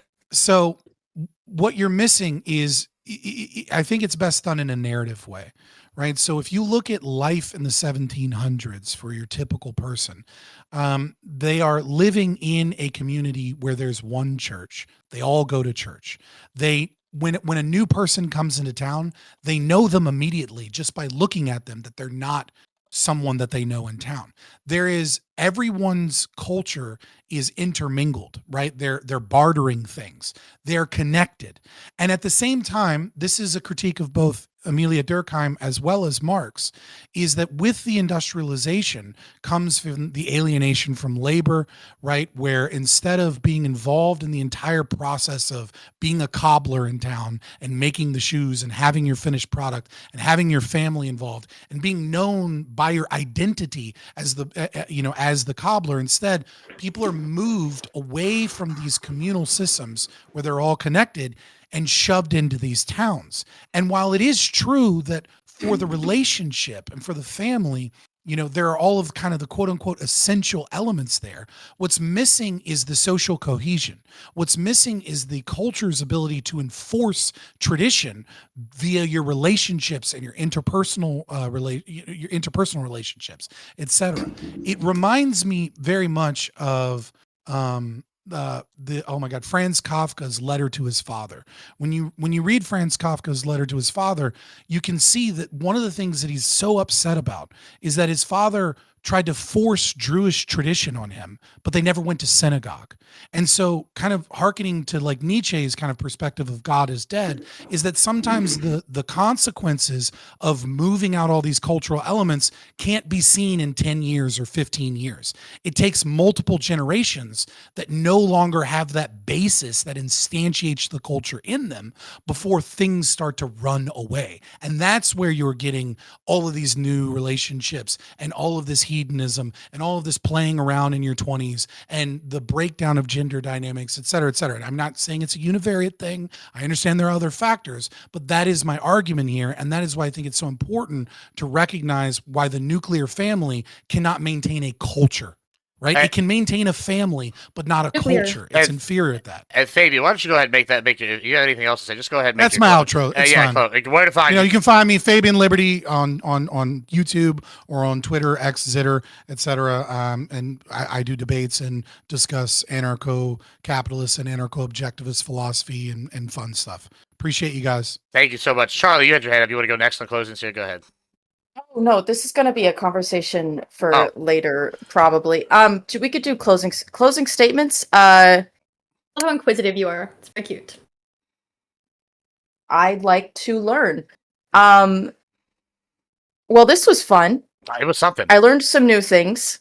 Thank you for having me on, Gibbs. I will just say that. Oh Jesus, I don't know. We covered a lot of stuff. I wasn't prepared. I was going to respond to Fabian, but I can save that for later. You can respond to the closing. It's okay. Don't worry. No. I was Gotta be streaming for because another it's 3 hours. Don't worry about it. Just go hit him up on his channel and harass him. No, that's like I was literally gonna be like, well, we'll see. I'll DM. Hey. I don't have a closing I stun locked, boys. I win. Since Kel was wondering who won, I stun locked. That means I get the dub. Appreciate it. Everyone come subscribe to me. I feel like we all just kind of agreed a lot. I see we're on the same team, and wow, your own teammate is saying, I took the dub on her, fuck her. Wait, what, how are their teams? I don't think there's teams, guys. I don't Like, know there's teams. I don't know, Not pretty sure teams, we're we're just they're no all one on the same speaking team. at the level of the fucking top. all right, I'm gonna get some order here because I do And have Katya. I do have other plans. All right, Charlie, go ahead. Order. Tell us where to find you, Charlie, for everybody that doesn't know. Yeah. Oh, follow me on Twitch primarily. I'm also on X sometimes. I'm looking to get more into YouTube streaming because it seems like it might be lucrative, and I want to start doing video essays. But yeah, I'm Enemy Charlie. If you are I interested, invited you on my stream in- and you never showed up. So Well, You did? I did. Goddamn, call people When? out. I'm so fucking sorry. We can't get it Oh my closing out. God. No, you're not. No, you're not. Communists can't be sorry. It's all right. Okay. Well, anyway, I'm so sorry, Grid. If you want to invite me on again, I will look. I'm just I will I'm stand very you up again. I'm a very scattered individual. I apologize. I do have to take medication because I'm so scattered. So Amen. For yeah, real. just Twitch if you want to hear more about fantasy literature, specifically Tolkien from a scholarly perspective. Hit me up. Fantastic. Thank you so much. Let's go to Katya. Yeah, so final remarks. This panel was a lot less cancer than I thought it would be. I saw the topic and I was low-key scared that it would, make me want to not live alive. And it didn't. I am very pleasantly surprised by every single person here. I was terrified for a moment, but I have more faith in everybody. Love you all. That's great and awesome. Secondarily, if you want to find me in a place that I hardly ever am, Twitter at Premier Katya. I'm a rather libertarian, socially market socialist who also tends to be more pragmatic when we're talking about what's possible in today's society currently. But everybody likes to act like I'm Stalin incarnate for reasons that I do not know. Yep. Fantastic. Have a great rest of your day, guys. I'm gonna stay on if possible. Thank you so much, Kathy. Pentaple, let's hear from our favorite aura I'm farmer gonna here. set everyone off again, or just give a regular closing. But I was just gonna say, just when we're talking as far as law goes, the English common law and our law has always affirmed the rights of parents. Like I don't buy this the idea that nuclear families started in the last 100 years. We have always affirmed that the ultimate decider for children is their biological parents. So it just seems like a weird. I don't know how you even reach this type of conclusion, honestly.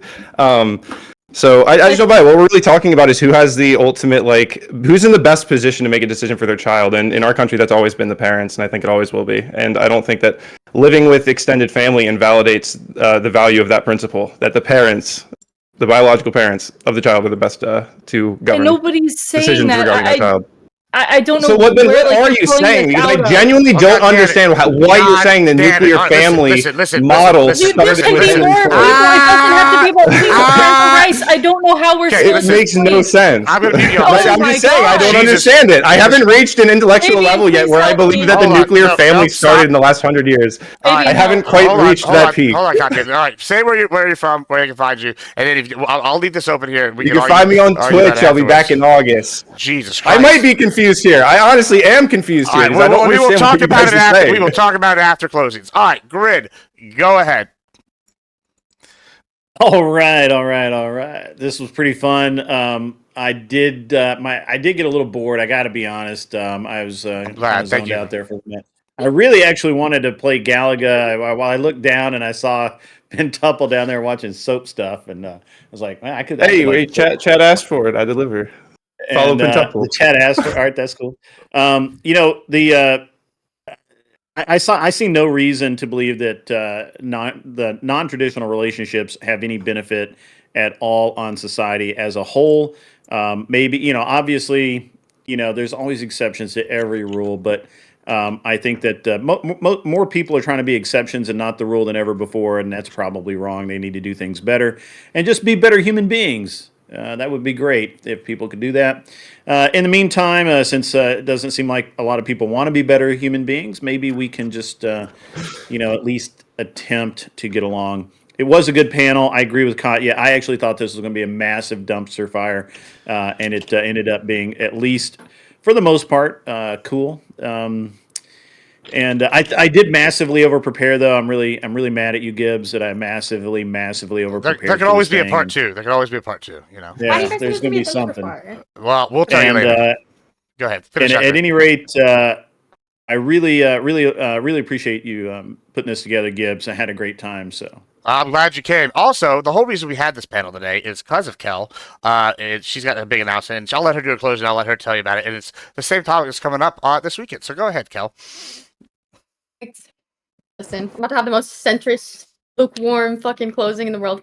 Listen, I'm definitely projecting when I say this, but all of us struggled tonight when we could not stop pulling from personal, like, anecdotal evidence. And I think that relationships and their success and all of that is pretty hard to, like, statistics. Okay, I'm lacking my words right now. But put into statistics or numbers, okay? Like, in general, it's personal experience. And hedonism lives, okay? If your parents are still married, that's great. I'm sure someone's mom's proud of you. I need to fucking work on my argumentation skills because this weekend you can catch me on the Whatever podcast. Yeah? Okay. you're welcome. Good fucking luck.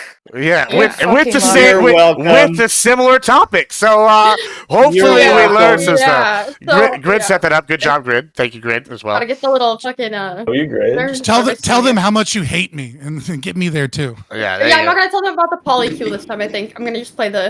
Yeah, don't did talk you about call the whatever, Scott? But all right, well, if you have anything else, let me Yeah, just DM'd let me him. It just just do a goes quick. left on right. Yeah, let me just do a quick closing, and It's then hard we to get can. a dude on there. Yeah. but I'll Good see life what I do. was not built on one family structure. That's all. All right, let me just wrap up They this real could quick. get like an actual Yeah. like antique pickle helb Motherfucker. and like be the one that sits in the corner, but with an actual pickle helb instead of like the plastic one that one chick wears.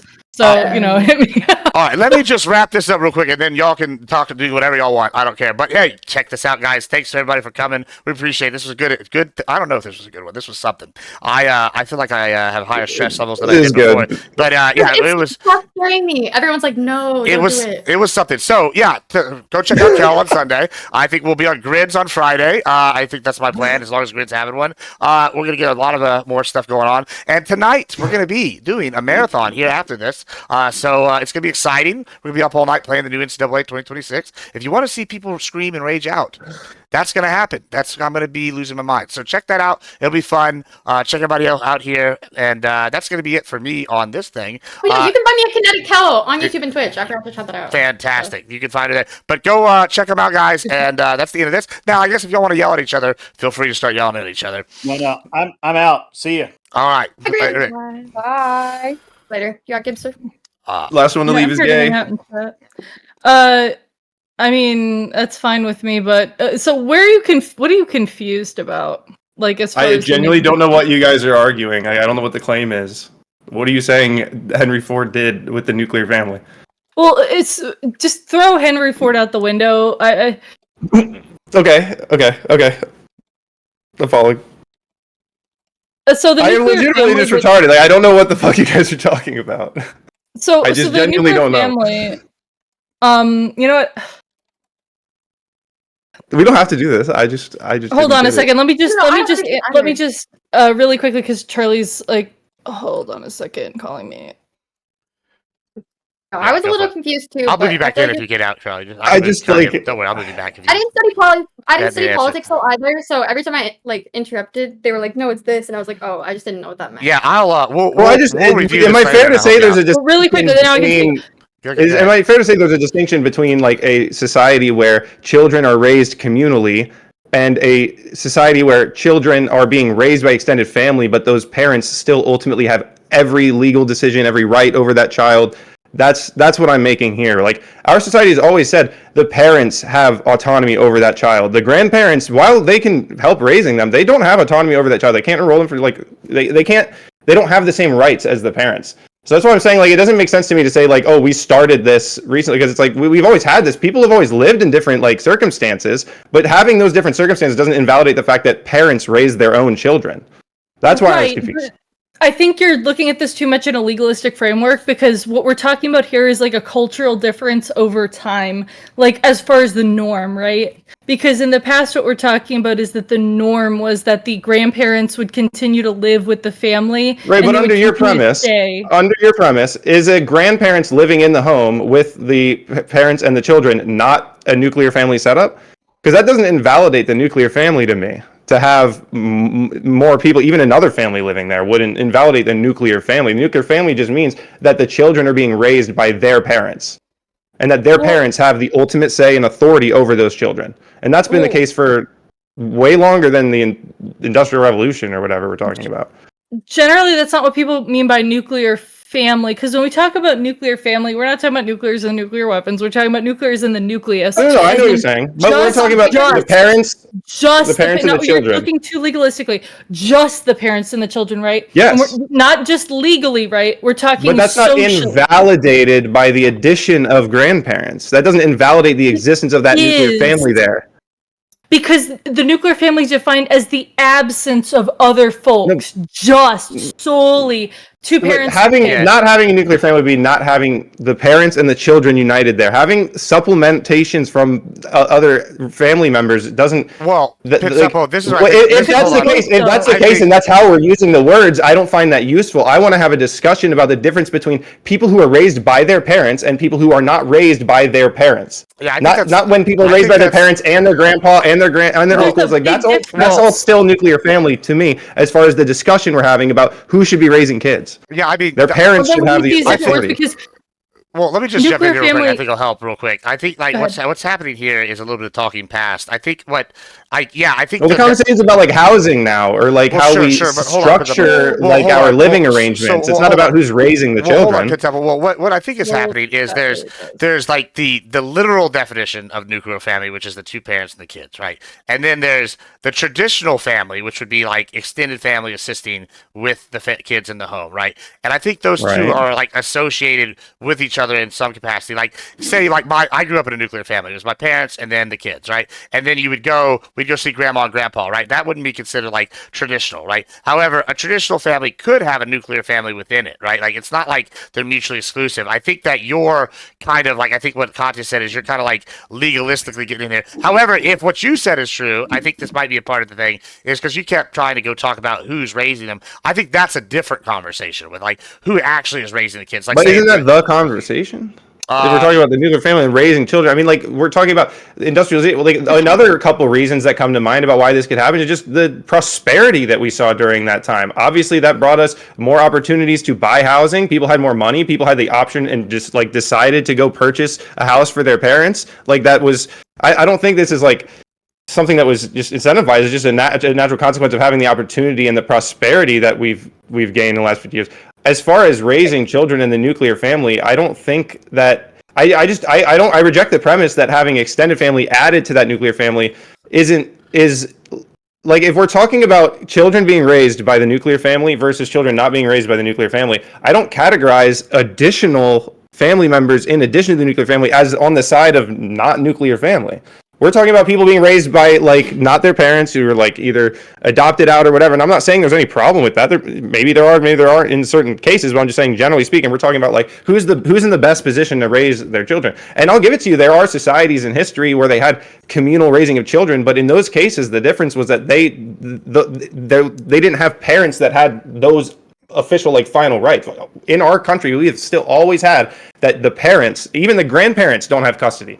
Like your grandparents don't have the rights of you. They have to go get that if there's issues or whatever. I mean, obviously that happens sometimes, but like the nuclear family, as far as like we're talking about children and raising them, like at this point, it sounds like we're just talking about like housing situations, which is, I guess, like it's just a different conversation in my mind. I just wasn't thinking about that at all. I'm thinking about like how we're raising kids, and it just didn't make sense to me to be like, this is something new we've just figured out in the last 100 years and tried. Right. When we're talking about the definition, you're talking too much about like the last topics about non-traditional relationships versus the definition of the nuclear family. Because when we talk about the nuclear family, when that came about, when we're saying that came about, like if you put yourself in the shoes of one of the people in that time period where it's like, oh, well, my parents and my parents' parents and my parents' parents, right? They always had their grandparents in the house. But now I moved out and I'm in a house with only my husband and 2 children. And that's it. No grandparents. That's a big change, right? And a lot of that is absolutely due to prosperity. But one of the things that in hindsight, is being realized now as far as like social changes and stuff is that having prosperity can't erase, like, it can't really make up for the familial support, as well as, you know, the eyes on a child, as well as, you know, the lessons they learn from extended family, as well as having more people looking out for them, and this, that, and the third.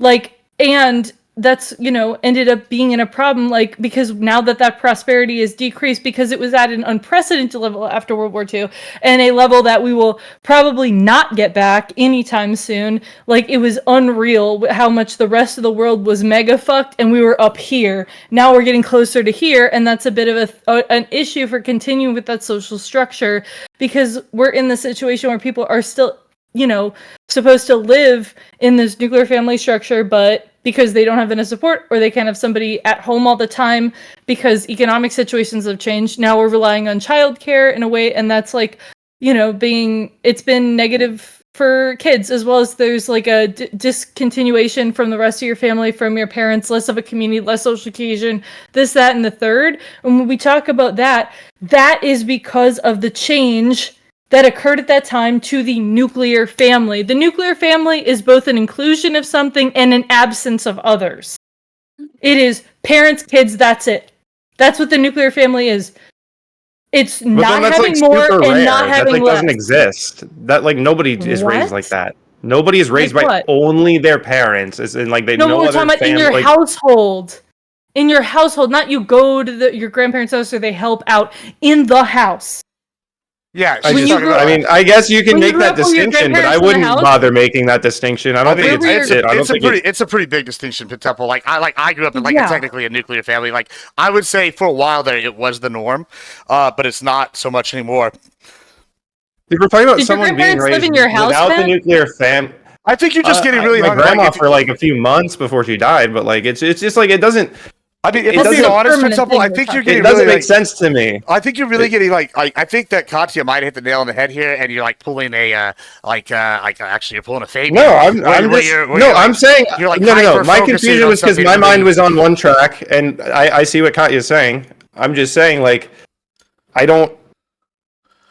Yeah, Oh, I think you're just like hyper-focusing. I don't know what you want from me, kids. I'm just. No, I'm you're- not. no, I'm you're not. fine. I just like am fucking saying, around. I I'm just think you're- genuinely saying. No, I think you're just like hyper-focusing on like some like a really technical aspect. Well, what's of the it. purpose of the conversation about the nuclear family? I would argue that a nuclear family plus grandparents is better than a nuclear family. Well, So, like, that it's just was- weird because that when was- we're talking that's- about this, the that's why purpose is supposed to say if the nuclear family is the best way to raise children. What I'm really talking about Well, is just the parents No, raising well, their that's- children. I think that's might be where. Okay, I feel like I can bridge this. All right, I got it. Mhm. Trust it. Okay. See, that's why the topic was the rise of non-traditional things, because the nuclear family as well as the extended family are both included in traditional relationships, and they wanted it to be more along the open relationships and the polycules and like the rise of all So these you categorize thruples and shit. the polycules and abnormal non-traditional relationships with nuclear families that have grandparents living at home. You put them on that side of it for this conversation? No, nuclear families and extended families are the traditional.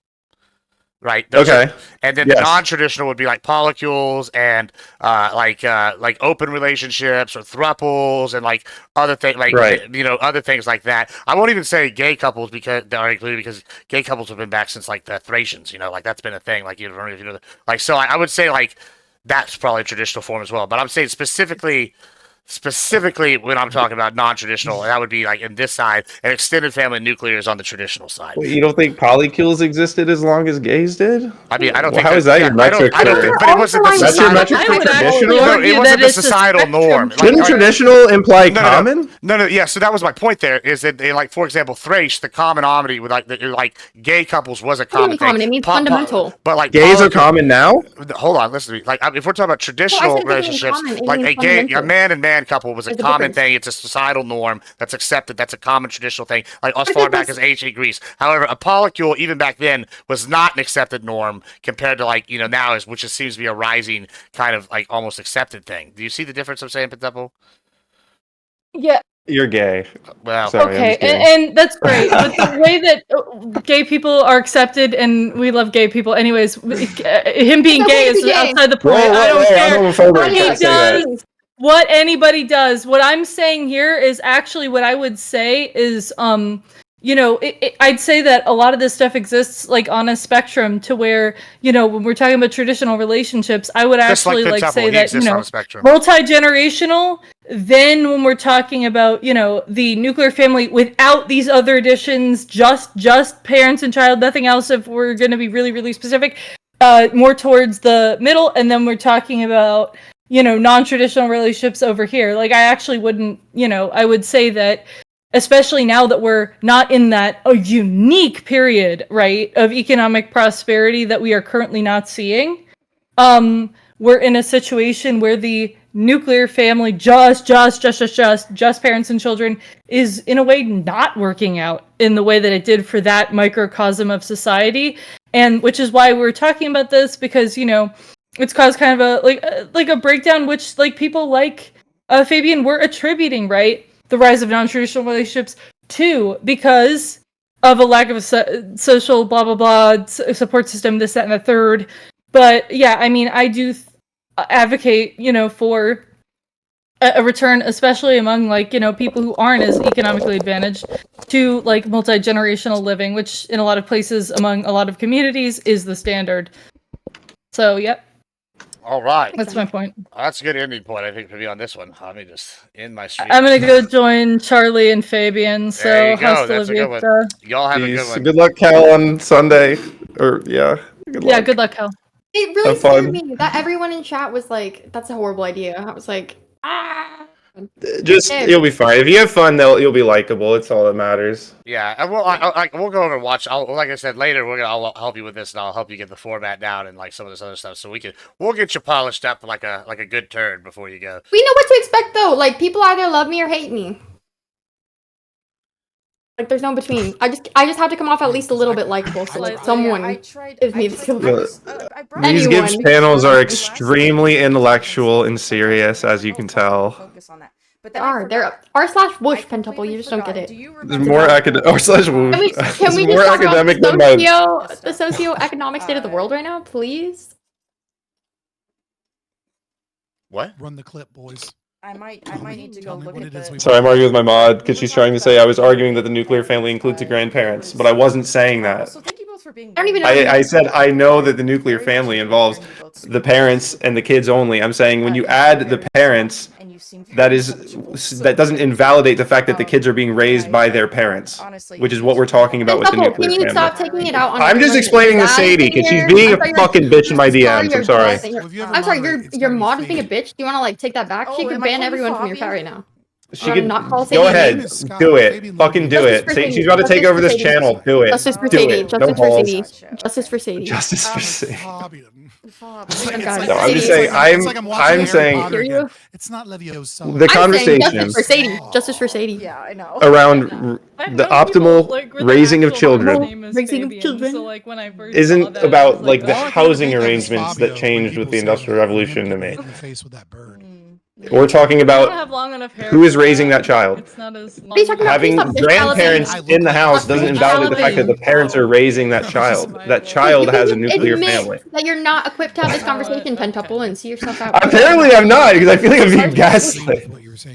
I still don't fucking understand. There you go. It's just a Text. You're the only one I trust right now. Please. Am I being gaslit right now? As opposed to women. We're having two different conversations. I do think women in the space obviously played a role. I know what you're talking I about. literally will go back and I said I understand that the nuclear family is just. Yes, I am parents gaslighting you. and I don't even kids. know what you're talking about. I'm just being an op, and you're like. I just need Gibbs. Will you just say that you heard me say that because you know I said that. Social. I've been You saying don't that know the what whole you're talking about, time. brother. I have not argued that the nuclear family includes grandparents. You are literally Not fighting once. the invisible man right now. I know it's Sadie is who I'm arguing, and we have shared chat on, so I know you see it. I know you see. Oh, dude. No, Sadie's in my chat. That's my girl. Sadie, come to my chat. Here, baby girl. Be my Yeah, go be mom. her mod.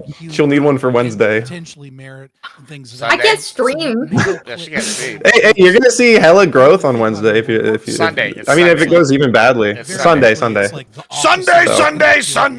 Trying to gaslight you. You're gonna make me go back and clip that. Fuck off. I Sadie. remember you guys at the top. Yeah.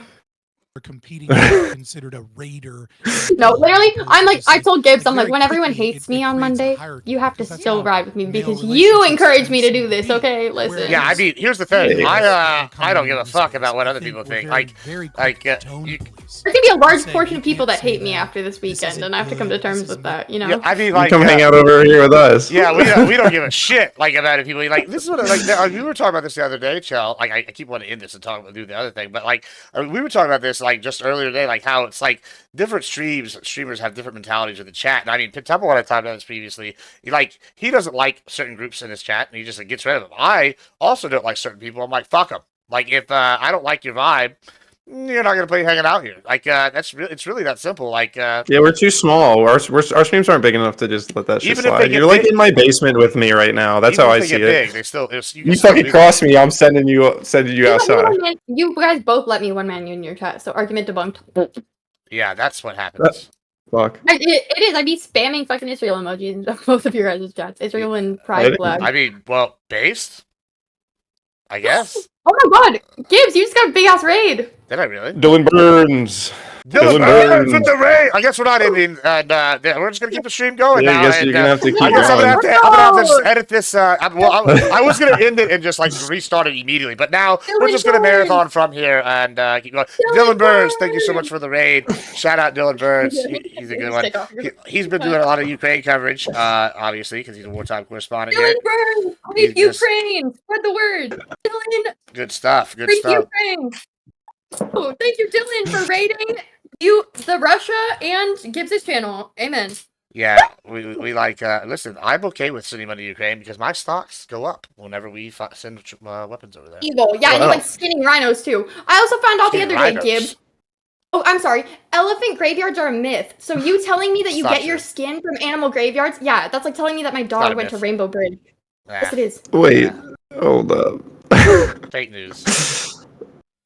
Yes, Woo! you literally lied to me to soften the blow about where you get your fucking. They're Endangered humanely, animal. it's humanely harvested, and I have a license. Oh my to god, say you did lie! You did lie! Oh my god, you're evil! You're actually They evil! get it from the elephants that die of natural baby, causes. Hold on. elephants alive. The This is elephant crazy. skins come from elephants that You're die no of natural better causes. than fucking Hold on. Colin the Evil. First of all, the elephant skins come from the animals that die of natural causes, and all of the profit from that goes to elephant conservation and anti-poaching. So if anybody's stopping the poachers, it's me. In fact, I think we should hunt poachers. I think we Yeah, should you make look like that you legal. fucking eat the elephants and then you take their skin. You don't care if it's the last one on Earth. You're like, fuck it. I That's needed a not new true. coat. I mean, then I wouldn't be Daddy able to sell needed a more new of that, coat. would I? Sorry. I wouldn't be able to. Sorry. Wouldn't be able to sell more. Welcome in, Dylan Bird Shadows. What were y'all talking about on y'all's thing? Earlier. What was the Ask his conversation? chat. How long have For Ukraine is so fun. we been raising our own kids? Yeah, chat. How long have we been raising our own kids? What do y'all think? Y'all missed an interesting relationship panel. Epstein. We're talking about. Oh, y'all talking about. We Epstein. just started. It's a brand new progressive idea that we'll actually have people raise the children that they have by themselves. Yeah, I mean, so hey, actually, Penn, you're a good one to talk about the Epstein thing real quick. Like, I went on Pisco's the other morning, and he asked me my opinion about the Epstein stuff, and I don't want to sound bad, like maybe because I think Trump did say he was going to like release the files, right? But when I voted, Right. I did not vote because of the Epstein shit. I didn't like at this. Well, point, I'll say I voted, and I wanted the Epstein stuff. But here's what I'll say, because I do need to go. I'll give you my quick take. It was the bottom of my Here's list. my quick take. I'm not going to jump to conclusions. I know everybody else is. Axios reported this memo. It's not signed. It's not been released through official channels. It has no official commentary that I'm aware of. Maybe things change today. But this memo is not. This is not like to me, this is not a binding memo. No official commentary. Yes, there It contradicts statements that we've had from this administration. It's not, we don't even know what department it came from. Everyone's saying like blaming Pam Bondi and Castro. We don't even know who wrote this. It's the most legitimate thing about it is that there's a .gov link that goes to it. You can't find it on the DOJ or FBI website. I'm just saying, in my opinion, I'm not accepting this as with the same credibility as a memo that comes out with an official channel, with an official comment, with an official signature. This is just like a Google Doc to me. Right. That's all I'm saying. I'm waiting for more to happen, because acting like this is the end of the game, like the timer's out and like nothing else can happen because of this memo. No, I don't buy that at all. If you were on the Epstein list and you saw this memo, I don't think you'd be comfortable. I'd be like, this doesn't look legit. Like, this looks like fucking, like, what is this? When have we ever released memos like this where only Axios has it and then they give it out to us and it's like, it's not on the website. It's not actually even, if you search Epstein on the DOJ website, you don't find this memo. And look, maybe it's a legit memo that will be officially released, but in my opinion, I'm not giving it that credibility. And so to me, it's really meaningless. And all of these conclusions and panic that people are showing and abandoning the movement over this, I think, is just completely unfounded at this point. But I see. I think it's fine. Yeah, I mean, just real quick on my commentary on it, like I'm sitting at this point, like I'm like getting to the point where I just think everybody in office is a goddamn like pedo now, and it's like, you know, like it's every day I'm surprised by like how awful our like elected officials and like people are. Like when I was younger, I guess I thought like, oh, there's no pedos, there's not that many. But every day I get older, I find out there's like a million of them, and it's just like. At this point, nothing surprises me, but I need real changes here locally, and it's like, why would I vote like on this bullshit rumor, Alex Jones conspiracy level shit, whenever there was one guy telling me to get fucked. He said after saying that everyone in office is a pedo, he's like, Alex Jones, conspiracy. Hold on, because like to me, when people ask me, Gibbs, how are you not consistent? How are you not worried about this? I'm like, it's real simple. One candidate told me, go fuck yourself, you're a white Hispanic landowner, goddamn fuck landowners, and then the other side said, hey, we're gonna fix your issues. Okay, well, guess which side I'm going to vote for. You know, like I'd like. They go for the simple man like the simple, hardworking. Listen, I went to both sides. Not the college educated. Hold on, I went to both sides and said, "Here's my problems, fix it." And one side told me to go fuck off. So, like, you know, I feel like they made my choice for me. You know, kind of thing. And no, I don't think. But I think you're missing the bigger picture. One side, and I used to feel like that too because my parents like voted pretty like Republican and stuff growing up. I don't think I am missing the bigger picture.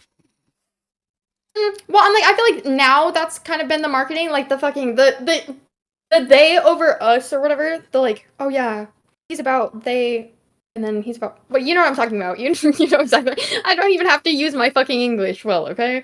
But no, you guys made me feel stupid.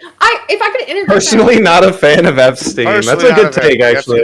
Yeah, and so Pisco was like, I agree with that one. Yeah, Pisco goes, Posey, what's don't you dare bandwagon me and Dylan. Don't you dare bandwagon with us. Have your own opinions. Be your own person. One side was like, go fuck yourself. Be an individual. One side, it's a longer haul. And most people aren't in it for the longer haul. If you can cash your paycheck tomorrow and you lose $300 of it, a lot of people, when they're down bad, they're going to fucking lose the $300 rather than waiting like the 2 weeks to get their ID to get their Wells Fargo account. Same kind of thing in short term. Same with calories. Like people are going to go for their donut instead of like good sugar. Well, same with politics, bro. They want the short-term solutions. Last thought on the Epstein thing, because I know I told Pisco, he asked me, so closing thoughts, what are your closing thoughts of Epstein and all this? I was like, well, it's real simple. Don't be a pedo. I'm not advertising my brand and or have a brand to advertise. Okay, yeah, so don't be, so my thing is don't be a pedo. If you are a pedo, then we should throw you into a wood chipper, and that includes everybody. That is one. I don't care if it's, you know, the president. I don't care if it's, you know, your Uncle Bob. Don't be a pedo. I don't like pedos. I feel like that's a pretty simple take. I don't really feel like that's that revolutionary. But I'm going to need to see convictions and evidence that they are one. You know, like, I don't need just. Do you have any thoughts about this memo not being signed? Like, nobody else is talking about it. I feel like I'm crazy. Like, nobody else is talking about the weird, circumstances of this memo even being released. I haven't followed the Epstein case from day one very much because it's just like, at this point, like I said, I think they're all pedos in government. And then secondly, I've been gone the last 2 weeks, basically, getting wasted the entire time and doing copious amounts of illegal substances. So I haven't been studying up on anything. Like, Pisco asked me about the big, beautiful bill, and I was like, I haven't researched enough to tell you anything. I'm gonna be honest with you. I've been not doing good on the news, and we're just getting back into the groove this week. So, like, yeah, I couldn't tell you an honest answer to that, Pentable, if you want my opinion. Like, I appreciate you being honest about it though, because you've probably heard enough like fucking shit in between the scenes to. Yeah, I mean, I could lie, make an opinion, but that's not my brand. I fucking rather bite the bullet and just be a dick or wrong. Has the admin even commented directly on the memo though? Because I know that we have the reaction of Trump reacting to that question about it, but like, I just can't. And look, I'm not saying I have any even conclusions about these circumstances regarding the memo, but the fact that it came out this way, unsigned, not through any official channels, it's just like, that's confusing to me. I don't know what that leads to, but it certainly leaves the door open in my mind to further developments. The idea that like, oh, this is the end of the story doesn't that just doesn't add up. I don't buy that at all. I don't think that this is the end of the story. I don't know, like, if this is a head fake for some reason. I don't know, like, I don't know what the fuck's going on. I have no conclusions, but it's just like, this isn't, imagine if this memo had been released directly through the DOJ, like with signatures from Pam Bondi and Kash Patel. They came out and like took questions on it and stuff. Like, they're giving it the same, everyone's giving it the same credibility as that, when it doesn't have any of that. That's a good point. And I'm just saying it doesn't have any of that. That's all I'm saying. I don't know what that means. Well, okay, let me ask you this then, right? So, like, this is the question I keep getting posed. And I'm going to leave Dan Bongino out of this because, like, once again, I haven't followed this close enough, and I've heard, like, people asking for his head, too. But he's the deputy director, so I don't know how much he's involved, right? But I could be wrong. I know people said he's done whatever. But I do know Kash Patel and Pam Bondi are directly involved. If this memo is accurate, right, and they lied about it, basically, or they're saying they didn't have anything, right? And then after they previously said they did have something, do you think that's cause for, like, firing? I would say I would be okay with firing them at that point. It's interesting that Trump would pick the two guys for the top of his FBI ladder that are the most passionate about this particular issue, and then they would just come out and be like, we're dropping it. Yeah, I just don't buy that. Yeah, I don't think this is over. I think that there's, and I'm not a fortune teller. I don't know what the fuck I don't know what the future developments are going to be. But it's just like, would any of you, how confident are you all that nothing is going to happen that it changes this? I mean, I had already heard, like, through like rumors or reports, I don't know if any of it's legit, but that they were talking about releasing more files that would directly contradict this memo. Well, and I haven't found that they've actually directly commented on this memo. I know they've been asked about Epstein and generically and stuff. But everyone's treating this like it's like official, and it's just not official. And that doesn't mean it's not real, and I don't know what the future development, maybe the future development is that there's more information comes out that this is a real memo. They're like, yeah, this was a memo that we just sent internally or something, and it's real. I don't know. I'm just saying. Well, if they drop the case, I feel like there should be no reason, like, most of this shouldn't be released to the public. Well, that's based on this memo, right? Anything within this memo could be that's what I'm saying. Is the credibility of everything from the memo? Well, right, but the memo is not. Okay, so I don't think memos would be legally binding. Well, tell me this. This is my question. I guess I've been wondering about. Nobody's been able to answer. I should ask Pisco, but I didn't think of it until after I got. Yeah, if you want an incorrect answer. Well, maybe. I feel like any lawyer would probably be able to tell me this. How much of the records can be released, like, to the public after a case is closed? Right? Oh, well, that depends. Honestly, you would actually be surprised because I probably don't even know. What happened was my sister, like, wait.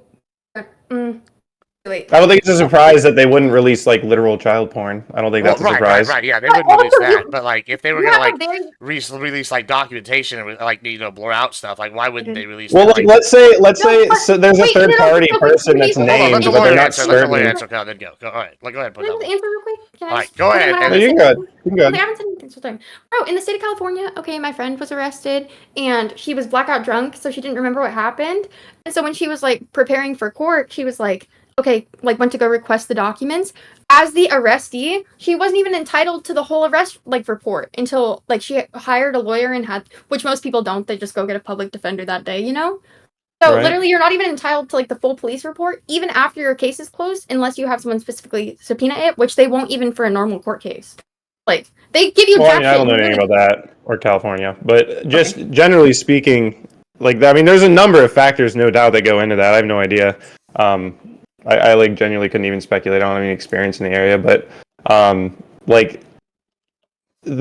guess the hypothetical, like, let's say this list let's just say the Epstein list has like 25 names on it, and they're like, we don't know the involvement of all 25 people. They're all different, like, levels of involvement. Some we're very certain were involved, and some we have really just no evidence other than the fact that they, like, engaged with Epstein. Certainly not every single person Epstein engaged with was guilty, right? It's not like that's the incriminating fact. So I'm just curious, like,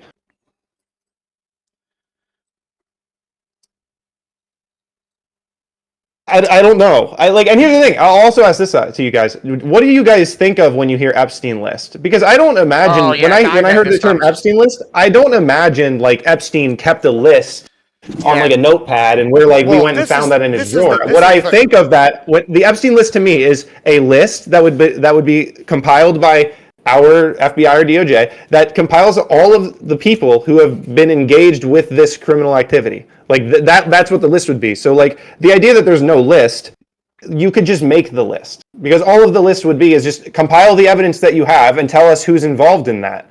And that would be the list. But the problem I could see with not releasing the list is, does the list have names where you're certain that all of these people are involved? Are all of these people going to be criminally charged? And I think that's probably what gets it kind of caught up. But then you could just condense the list down and say, here's the list of the people that are certainly involved and are definitely getting criminal charges. And that's what I want. But I don't buy that I don't know why Trump would take the two people, unless it's just like a genius fucking play, take the two people that are the most passionate publicly about this particular issue and then put them in charge of it and then have them go out and be like, we're closing this case. What's the point of that? How does that even make sense? Yeah. If they're told to cover it up, Kash Patel and Dan are like the last that I would expect to go through with it. So I don't know what's going on, and I don't know them personally. Maybe they're totally everyone got scammed by them. They're just like super psycho. I don't know. They have you exactly where they want you. They have you exactly where it doesn't add up that they would be this passionate about it. I mean, Dan Bongino's passion isn't like just speculative. I mean, he gave up like millions of dollars to go work for like a $200,000 salary at the DOJ. I mean, the guy clearly like cared about this particular issue. So it does confuse. If this is a legitimate memo, it is really fucking weird and out of character. The only point I want to make is that when you look at this memo, there's no signature. It's not released through an official channel. It's not binding on anything. Things can still change. And if you're concluding that, oh, there's nothing else that can happen and we're going to operate as though the Epstein case is completely closed, I think that it's a little too early to say that. Yeah, because if this comes out, here's the thing: if this does come out and we find out and they say clarify and they say that memo is not legit, it was written or whatever, but it wasn't signed for a reason and like we're not operating on that, everyone's gonna look like a fucking retard. Yeah, that's a good what I'm point. saying. At what point did you start doubting them? Because I'm like, okay, if the government came out tomorrow and was like, oh yeah, sorry, that wasn't our memo. At what point are you like, okay, I don't trust you guys? I feel like this was the point for so many people. Well, they didn't put it out. That's the point. That's Axios put this out. That's why I'm saying this hasn't come out through official channels. Yeah, what was the source? It was an unnamed source, right? Like an anonymous source. Yeah. But here's the thing, and I will say this: I want to make this clear because this is the one fact in support of its legitimacy is that there is a .gov link that goes to it, but it's not accessible through the DOJ or FBI websites. The Axios has the link that has a .gov link to it. But it's like I said, it's not signed. We don't even know which department it came from. If things come out, people have sunk all of their eggs into this basket as if it's like a totally legitimate memo. Let me answer your question. Hold on. No, wait, Cal. I want to answer your question real quick before you go. I know you got a time schedule here. You asked like, what is the list, right? And I talked to Grid and I said the same thing to Pisco, right? And so like I own several businesses, right? And I have 2 phones, and I have a bunch of different emails, and like I have Excel spreadsheets. If you ask me for a client list, I don't have one, right? But I think that like that's a bad way to look at it. When I say client list, what I think is someone went and compiled all his phones, like his phones. Yeah, it would just take compiling it, and then they would put it into a list form, and like I don't think there's a physical. I got the list, boys. Like who does that? Not like, well, a cartel did do that, but other than that, like most cartels aren't that dumb, and I don't think most people are that dumb to like, just do that. That's a transport exception, not the rule. Yeah, I mean, well, okay, we can talk about transports later, but yeah, I think that it's like, okay, sorry, you can put me on a soapbox real quick, but yeah, I think that's kind of what I mean when there's a list, like, what I'm saying. I was saying it's the exception, not the rule. I wasn't actually talking about transports, obviously. I know, but I think it's not an exception. There's a definite thing that goes with it. We can talk about it in a second, but go ahead, Temple. All right. You are crazy. Well, I can explain why I'm not. No, that's it. I gotta get out of here anyway. Right. But well, thanks for hanging out. Yeah. Okay, thanks for being on the panel. Yep. But yeah. So yeah, transports on it not being the exception, not a rule. So let me tell you why you're wrong about that. Remember me how I am, not how I was, Pentuple, okay? Promise you won't disassociate after everyone hates me. I'm excited as fuck, and I don't care how it goes. I just hope you have fun. Oh, yeah. It's like I don't know. You gotta like. If you go in and have fun, you'll be liked. It doesn't matter whether people agree with you. People who are going to agree and disagree are going to hate you because they disagree, not because like of anything else. 8 So you just hours, got to go in no and be lunch break. likable. Yeah, you You'll don't be want to be fine. annoying, and then I think the other thing is just like formatting. Once you get used to the formatting, you let your ADHD get you sometimes, and then I think people Honestly, if you have fun, I think you'll own it. Because even if people disagree with you, if you're like likable and just having fun, they're not gonna like care as much about the disagreement. Yeah, that's it's true. really when you get I'm gonna get like not hangry. you, I'm but gonna like when people hangry. get some people in there get insufferable, and that's where you get in trouble. Dude, I don't know if you know this. A lot of people think You'll be I'm fine. insufferable. I don't think you're insufferable. I think you're hilarious. You're the exception, not the rule. We're back to transports, okay? I think Let's- long pseudo intellectual rants about nothing are boring and should be interrupted. No tea, no shade, no tea, no shade. No tea, no shade, no tea, no shade. I'm just kidding. Yeah, so back to the All right. exception, not a rule thing. I want to talk luck. about that. This Later. is why that's wrong, right? So in Texas, for example, Oh my god, this is hell. there's a male Turn it wrestler, hell. there's a male to female wrestler who's won the state championship, and a lot of the women didn't even want to compete because it wasn't fair physically, and they lost scholarships.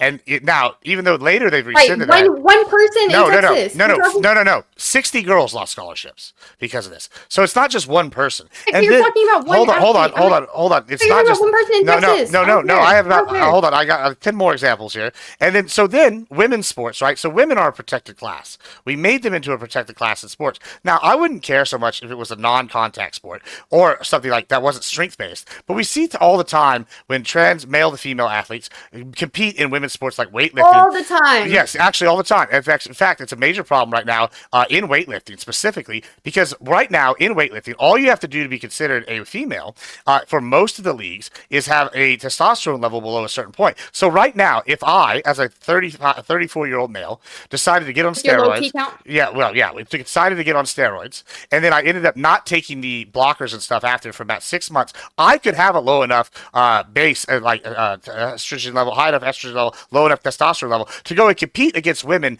in my same weight class. Now, are you telling me a 250-pound woman and a 250-pound man who has not gone any actual physical transition, but has the low T count and have 34 years of experience lifting, they're gonna now if I go in there and compete, that would be fair to the women who've worked their whole lives in like a protected class setting for me to go set a new world record, and then all these women now never be able to overachieve that or ever be able to like compete at that level? That's not fair to women in a protected class, and that's why it's not just like one anecdotal example like you're trying to make it out to be, because the exception actually is the rule because they're competing at such a high tier in women's sports that they're basically making it unfair to women. You see what I'm saying? You're such a feminist. I am a feminist. I love women a lot. It's a problem. Big fan of the women's. Ooh, and another rig. I'm sorry. Love Yeah. you, Gibbs. I'm not going to engage with the trans sports thing right now. I'm really not. Yeah, you gotta be on a soapbox, bro.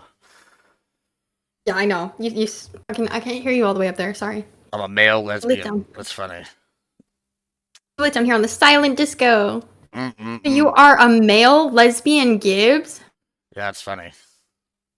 A male lesbian Gibbs? How am I male and a lesbian? Well, no, Cal. I actually I have the women's NBA fucking pass, so I can watch all the WNBA games. I didn't buy it for me though. I got it for my homegirl. She loves women's. Oh, NBA. I'm dead. I'm dead. There was a comma right there. So he's saying, so you are a male lesbian, Gibbs? Yeah, I read that out loud. No, I know, but I thought he was saying, like, I am a male lesbian Gibbs. Yeah, Like, I thought those were two adjectives. I was like, how am I male and a lesbian? it's impressive. I was like, the male... Apparently, lesbian I version am of a you. male lesbian. Okay, but Gibbs, I'm supposed to dress like I'm going to the club? It's crazy. That's why I said pantsuit. Yeah, so I was just gonna wear, like, work clothes. Like, this was, like, the energy I was like, yeah. And Yeah, I'm just gonna wear this that's and good. this. And then maybe like a suit jacket. Yeah, I have a couple suit jackets and then, like, some heels. And Let's I'm also see let's giant. see the suit jacket. For those of y'all that don't know, Kel is going on the Whatever podcast Sunday, so we're practicing it up. We're going to review this debate probably later tomorrow or tonight, and then I'm going to help her. And she's also going to be on a debate panel tomorrow, judging. Check it out tomorrow. We're going to be having a DCS match. It's going to be Average Debate Enjoyer versus is it Non-Fon 420, and then it's going to be.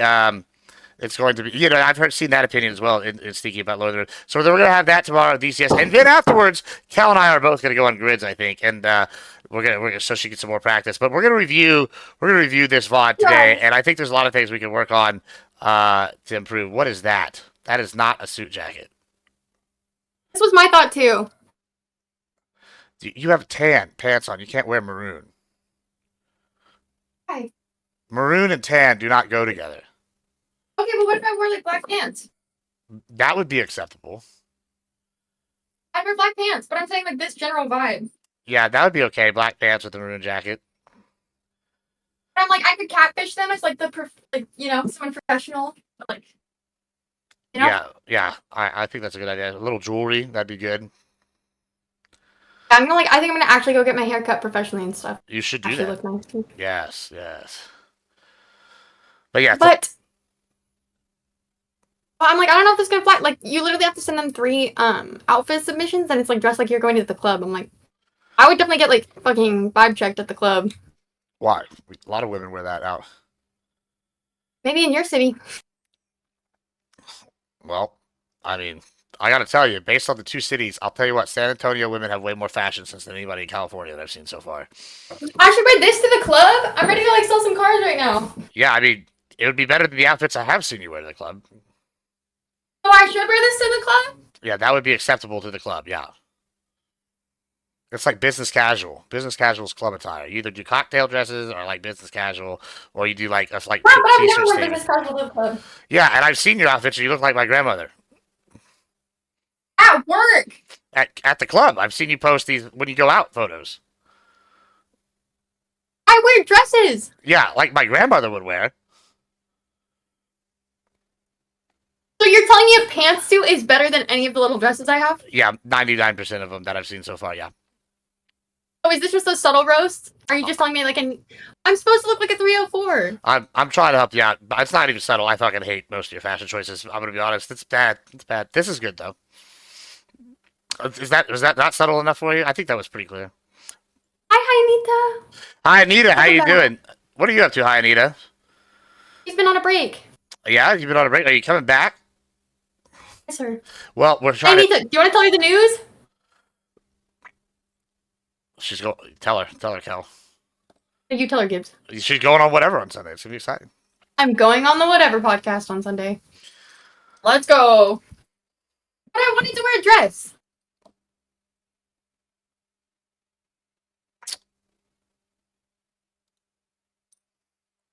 Oh yeah, 2 light weeks. Okay.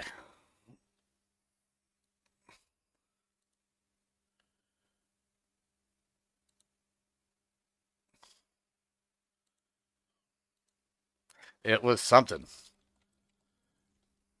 Yes, we got it. Grid got her on. He did good. Oh, Grid. Yeah. Gibbs. Gibbs. The Gibbs network I'm- coming through. We're picking a fit right now. I was gonna wear a dress, and I was like, Gibbs was like, "Oh yeah, wear a pantsuit." I'm like, "Okay, yeah." Air on the professional side. The reason I said that is because I know you have that. See, like Gibbs just you look way more attractive when you're doing, in my opinion, when you're doing like the like business casual thing instead of like old grandma, like alt fucking hipster fucking whatever bullshit that is. Nobody wants to fuck hipsters. I'm just telling you, like that's not even hipsters want to fuck other hipsters. Well, what if I look like a thotty? Like, what if I like role play as a baddie? I mean, I don't know. I'd have to see it to believe it because you haven't done that yet. Did you get all your stuff? What did you send me? I saw you. I got all your TTSs, Frosty. As Hillary Clinton Jr. on your stream is crazy. Bruh, I have to go get a dress now. Hey, also, NoCal, soon, Twitch is implementing so you can just, if you're a sub, you can just rewind and you can start watching the show from the beginning now. It'll be up here in the next update, I believe. So you'll like serious? that. Yeah, that's coming for subs only. But yeah, I will. So yeah, I guess I think a lot of people are since I've got three raids now already, I'm not gonna end because I want to keep my fucking people, like my lurkers. So I'm gonna just continue on and I'll post the actual show as a highlight tomorrow. And then you can watch. Make a timestamp right now. In fact, no, Cal, if you want to do me a favor, I already know when it ended. If you want it was exactly at 2:35. When I post it, you should watch it on YouTube if you want to help me out, and then that way I can get more hours watched for my fucking monetization. When's the next slosh? I mean, I'm gonna marathon the rest of the night, and I'm gonna be drinking. So I mean, now I guess. But oh my gosh, no way! Oh my god, is Tiny gonna do her comeback stream with the Gibbs and I? Tiny, Hi Anita. I said hi, Nita. Oh, you said Tiny. I didn't. Who heard Tiny? Press 1 in chat if you heard Tiny, or 2 if you heard Hi Anita. If you heard me like not knowing how to pronounce it, so I said hi, Anita. I did.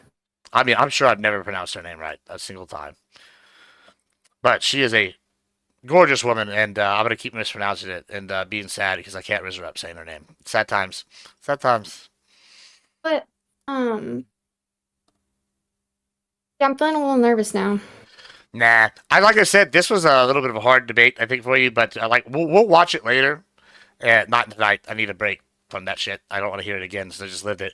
And then I will help hard you. because like the easiest criticism is like everyone was going back to anecdotal, and then I No, interject that was with like not a the good criticism. That is not the like. That's not a problem. Anecdotal is not bad. Also, you're on this debate show, like, and nobody has phones. How are they going to fact check? Right? Everything's going to be anecdotal. Also, when you're talking about relationships, people only speak from experience. So that's all anecdotal. I mean, I guess you could talk statistics, and there's some, but like, anecdotal is not necessarily a bad thing in some settings. I don't think it's a good idea to talk about my relationship. I'm gonna roast it so hard. I feel like it's 8 hours. This is like, I know. I feel like it's gonna come out eventually, no matter what. Yeah, I mean, yeah. Like I said, I think that your And we're biggest talking thing. about relationships, so like I'm not gonna have anything interesting to Well, contribute. I warned you. I warned you that they were gonna call you out about the quips with like ill-formed arguments. Like one-liners are good. I did. Your friend. No, don't even get me started. Don't even get me started. I told you that 30 minutes before it happened. I said. When you're out there, and then he would just fucking get you out the entire time. Don't even tell me what. I mean, but he wasn't the only one. I said 30 minutes before it happened that that they were gonna come for you for that. I took my headphones off because I don't even give a fuck. Because you're wrong. Mm-hmm. I warned her. Nobody listens to Gibbs. Stopping from whatever. Nobody listens to Gibbs. Frankly, everybody should listen to Gibbs. He always ends up being right. The prophet. Once again, his prophetic nature came true. Both Charlie and Fabian said the same thing. Well, don't explode. Fabian makes the best argument speech. Don't explode in anger. The idea is LARP heavily. And initiate slow DPs. What do you mean by that? Yeah, hey, hi, Nita. You're welcome to join us if you want to. I'm going to fucking go get my liquor here in a moment. Right after my stomach stops hurting. The idea How's is your stomach hurting? I ate Freebirds, and I'm pretty sure I got food poisoning. So I took an Addy, and I'm hoping I can just force it out. Dude. Kel is easily the best judge ever. Yeah, well, listen, way to try to start fucking bribing the judges. I have 100% faith in her choice when she judges debates. Yeah, good job, Tyler. Good job.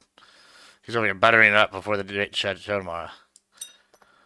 I have good judgment. I do, Tyler. Oh, don't I? DPS is damage per second, so he's trying to say like a burn. He's trying to like use gaming terms. I like that. DPS. I'm gonna start using that. You've never heard that, bro? Use slow damage to break them. Oh. I'm like, yeah, I know. The idea is just keeping your head on straight. As you guys know, I have a very good ability to remain objective and not let my emotions dictate how I act. Hi, Nita, you can join us. Did I say that? Yeah, let's do the Yeah, you said that like 3 times. I'm fucking mad cracked out right now. Y'all fucking stressed me out. No, that's not why you're cracked out. That is why I'm cracked out. You are cracked out. Yeah, because y'all fucking stressed me out and like got me brain frazzled. Oh, I'm so excited. Dylan rated. Dylan's a nice guy. I like talking to Dylan. He's a good lefty. He's also got like a lot of cool shit going on all the time. Word? Look. Still sticking in your mouth. Yeah, that's it. Listen, not every time you compliment somebody is it fucking dick sucking, I compliment you and I'm not trying to suck that dick,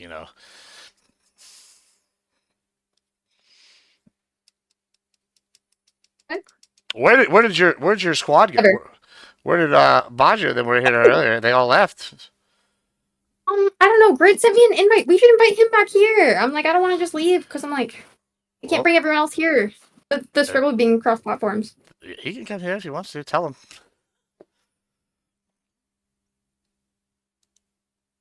I'm gonna pop in on my phone. Be like, hey, come back. Oh, bro, my stomach is fucking me up.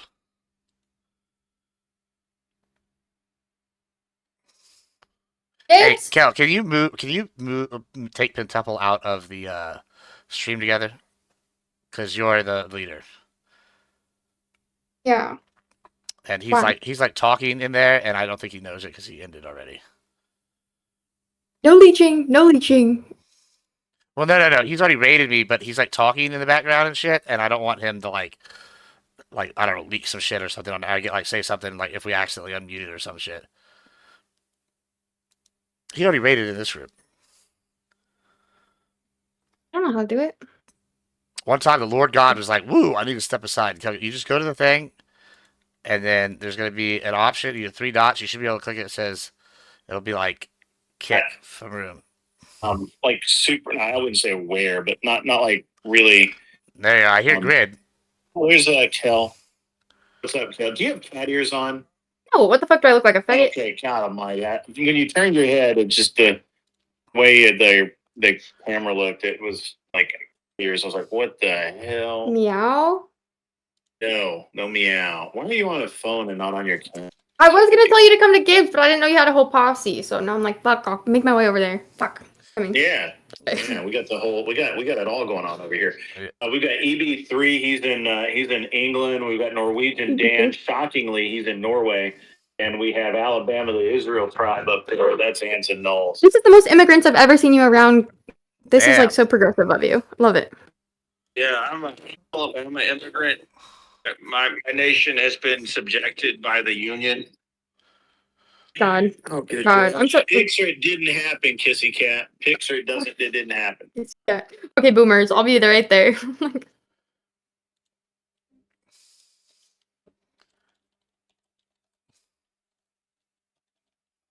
Dang. About that time? Yeah. All right. You gonna go over there? Is that what you're gonna do? You wanna come?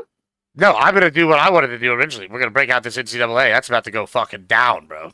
Fine. Do what you want. Yeah, you have fun. You have fun, and enjoy your show. Oh yeah, you good? Oh, I'm going to marathon tonight. Good. Oh, you can come back when you're done with that if you want to. And you can come back to my server. The fuck? Hard pass. I'll remember you, Gibbs. Don't Don't worry. Here. Meeting people you don't even know socially is the best. There you go, Mac Pacentric. That's interesting. Okay. What's up? I can hear you. What's up, darling? Kel's leaving us, Hi Anita. She doesn't want to hang out with us. She wants to go to join the debate boys. What do you mean? He literally got me like a hookup for this weekend. I'm like, I I know. gotta I'm hang giving out. you a hard time. Go do it. So rude. So rude. Gibbs is jealous. Gibbs is jealous that I found another boomer to spend time with. First of all, not a boomer. Second of all, not jealous at all. I'm very excited. Very excited that you're having fun with the posse. The posse. Yeah, I like that you like my people, and that my people like you. That's good. Yeah, dude. Everyone's been giving me so much shit. They're like, what is this boomer core content? I'm like, guys. Well, it's like, it's all the shit that you want to say to your uncle on Thanksgiving, and like, you wish your uncle would like engage with it in an actual way instead of just being like, no, fuck you, you're a kid. They can say what they want, but the boomer core content's getting goddamn results. That's really the bottom line. God. You know, like all these people thinking edgy is cool and like, oh, we want to do this shit. Like, guess what? They're 4-viewer Andes. You know who's not? Us fuckers. So get good, bitches.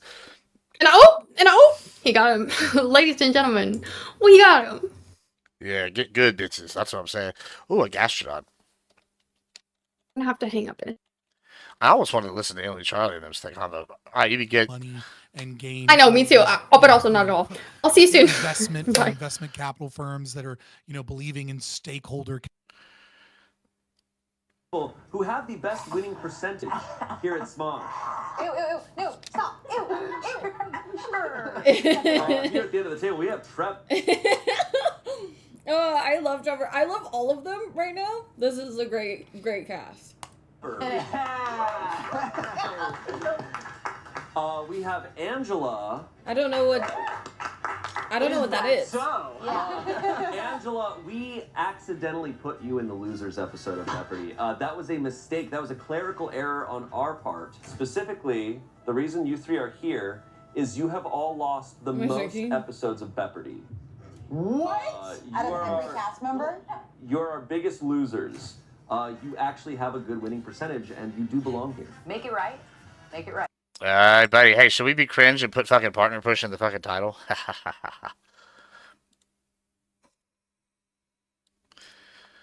You put on a good event. Thank you so much, guys. I appreciate it. I'm glad y'all enjoyed it. Those always stress me out because it's like you get these different mixes of people, and like sometimes they'll be like, we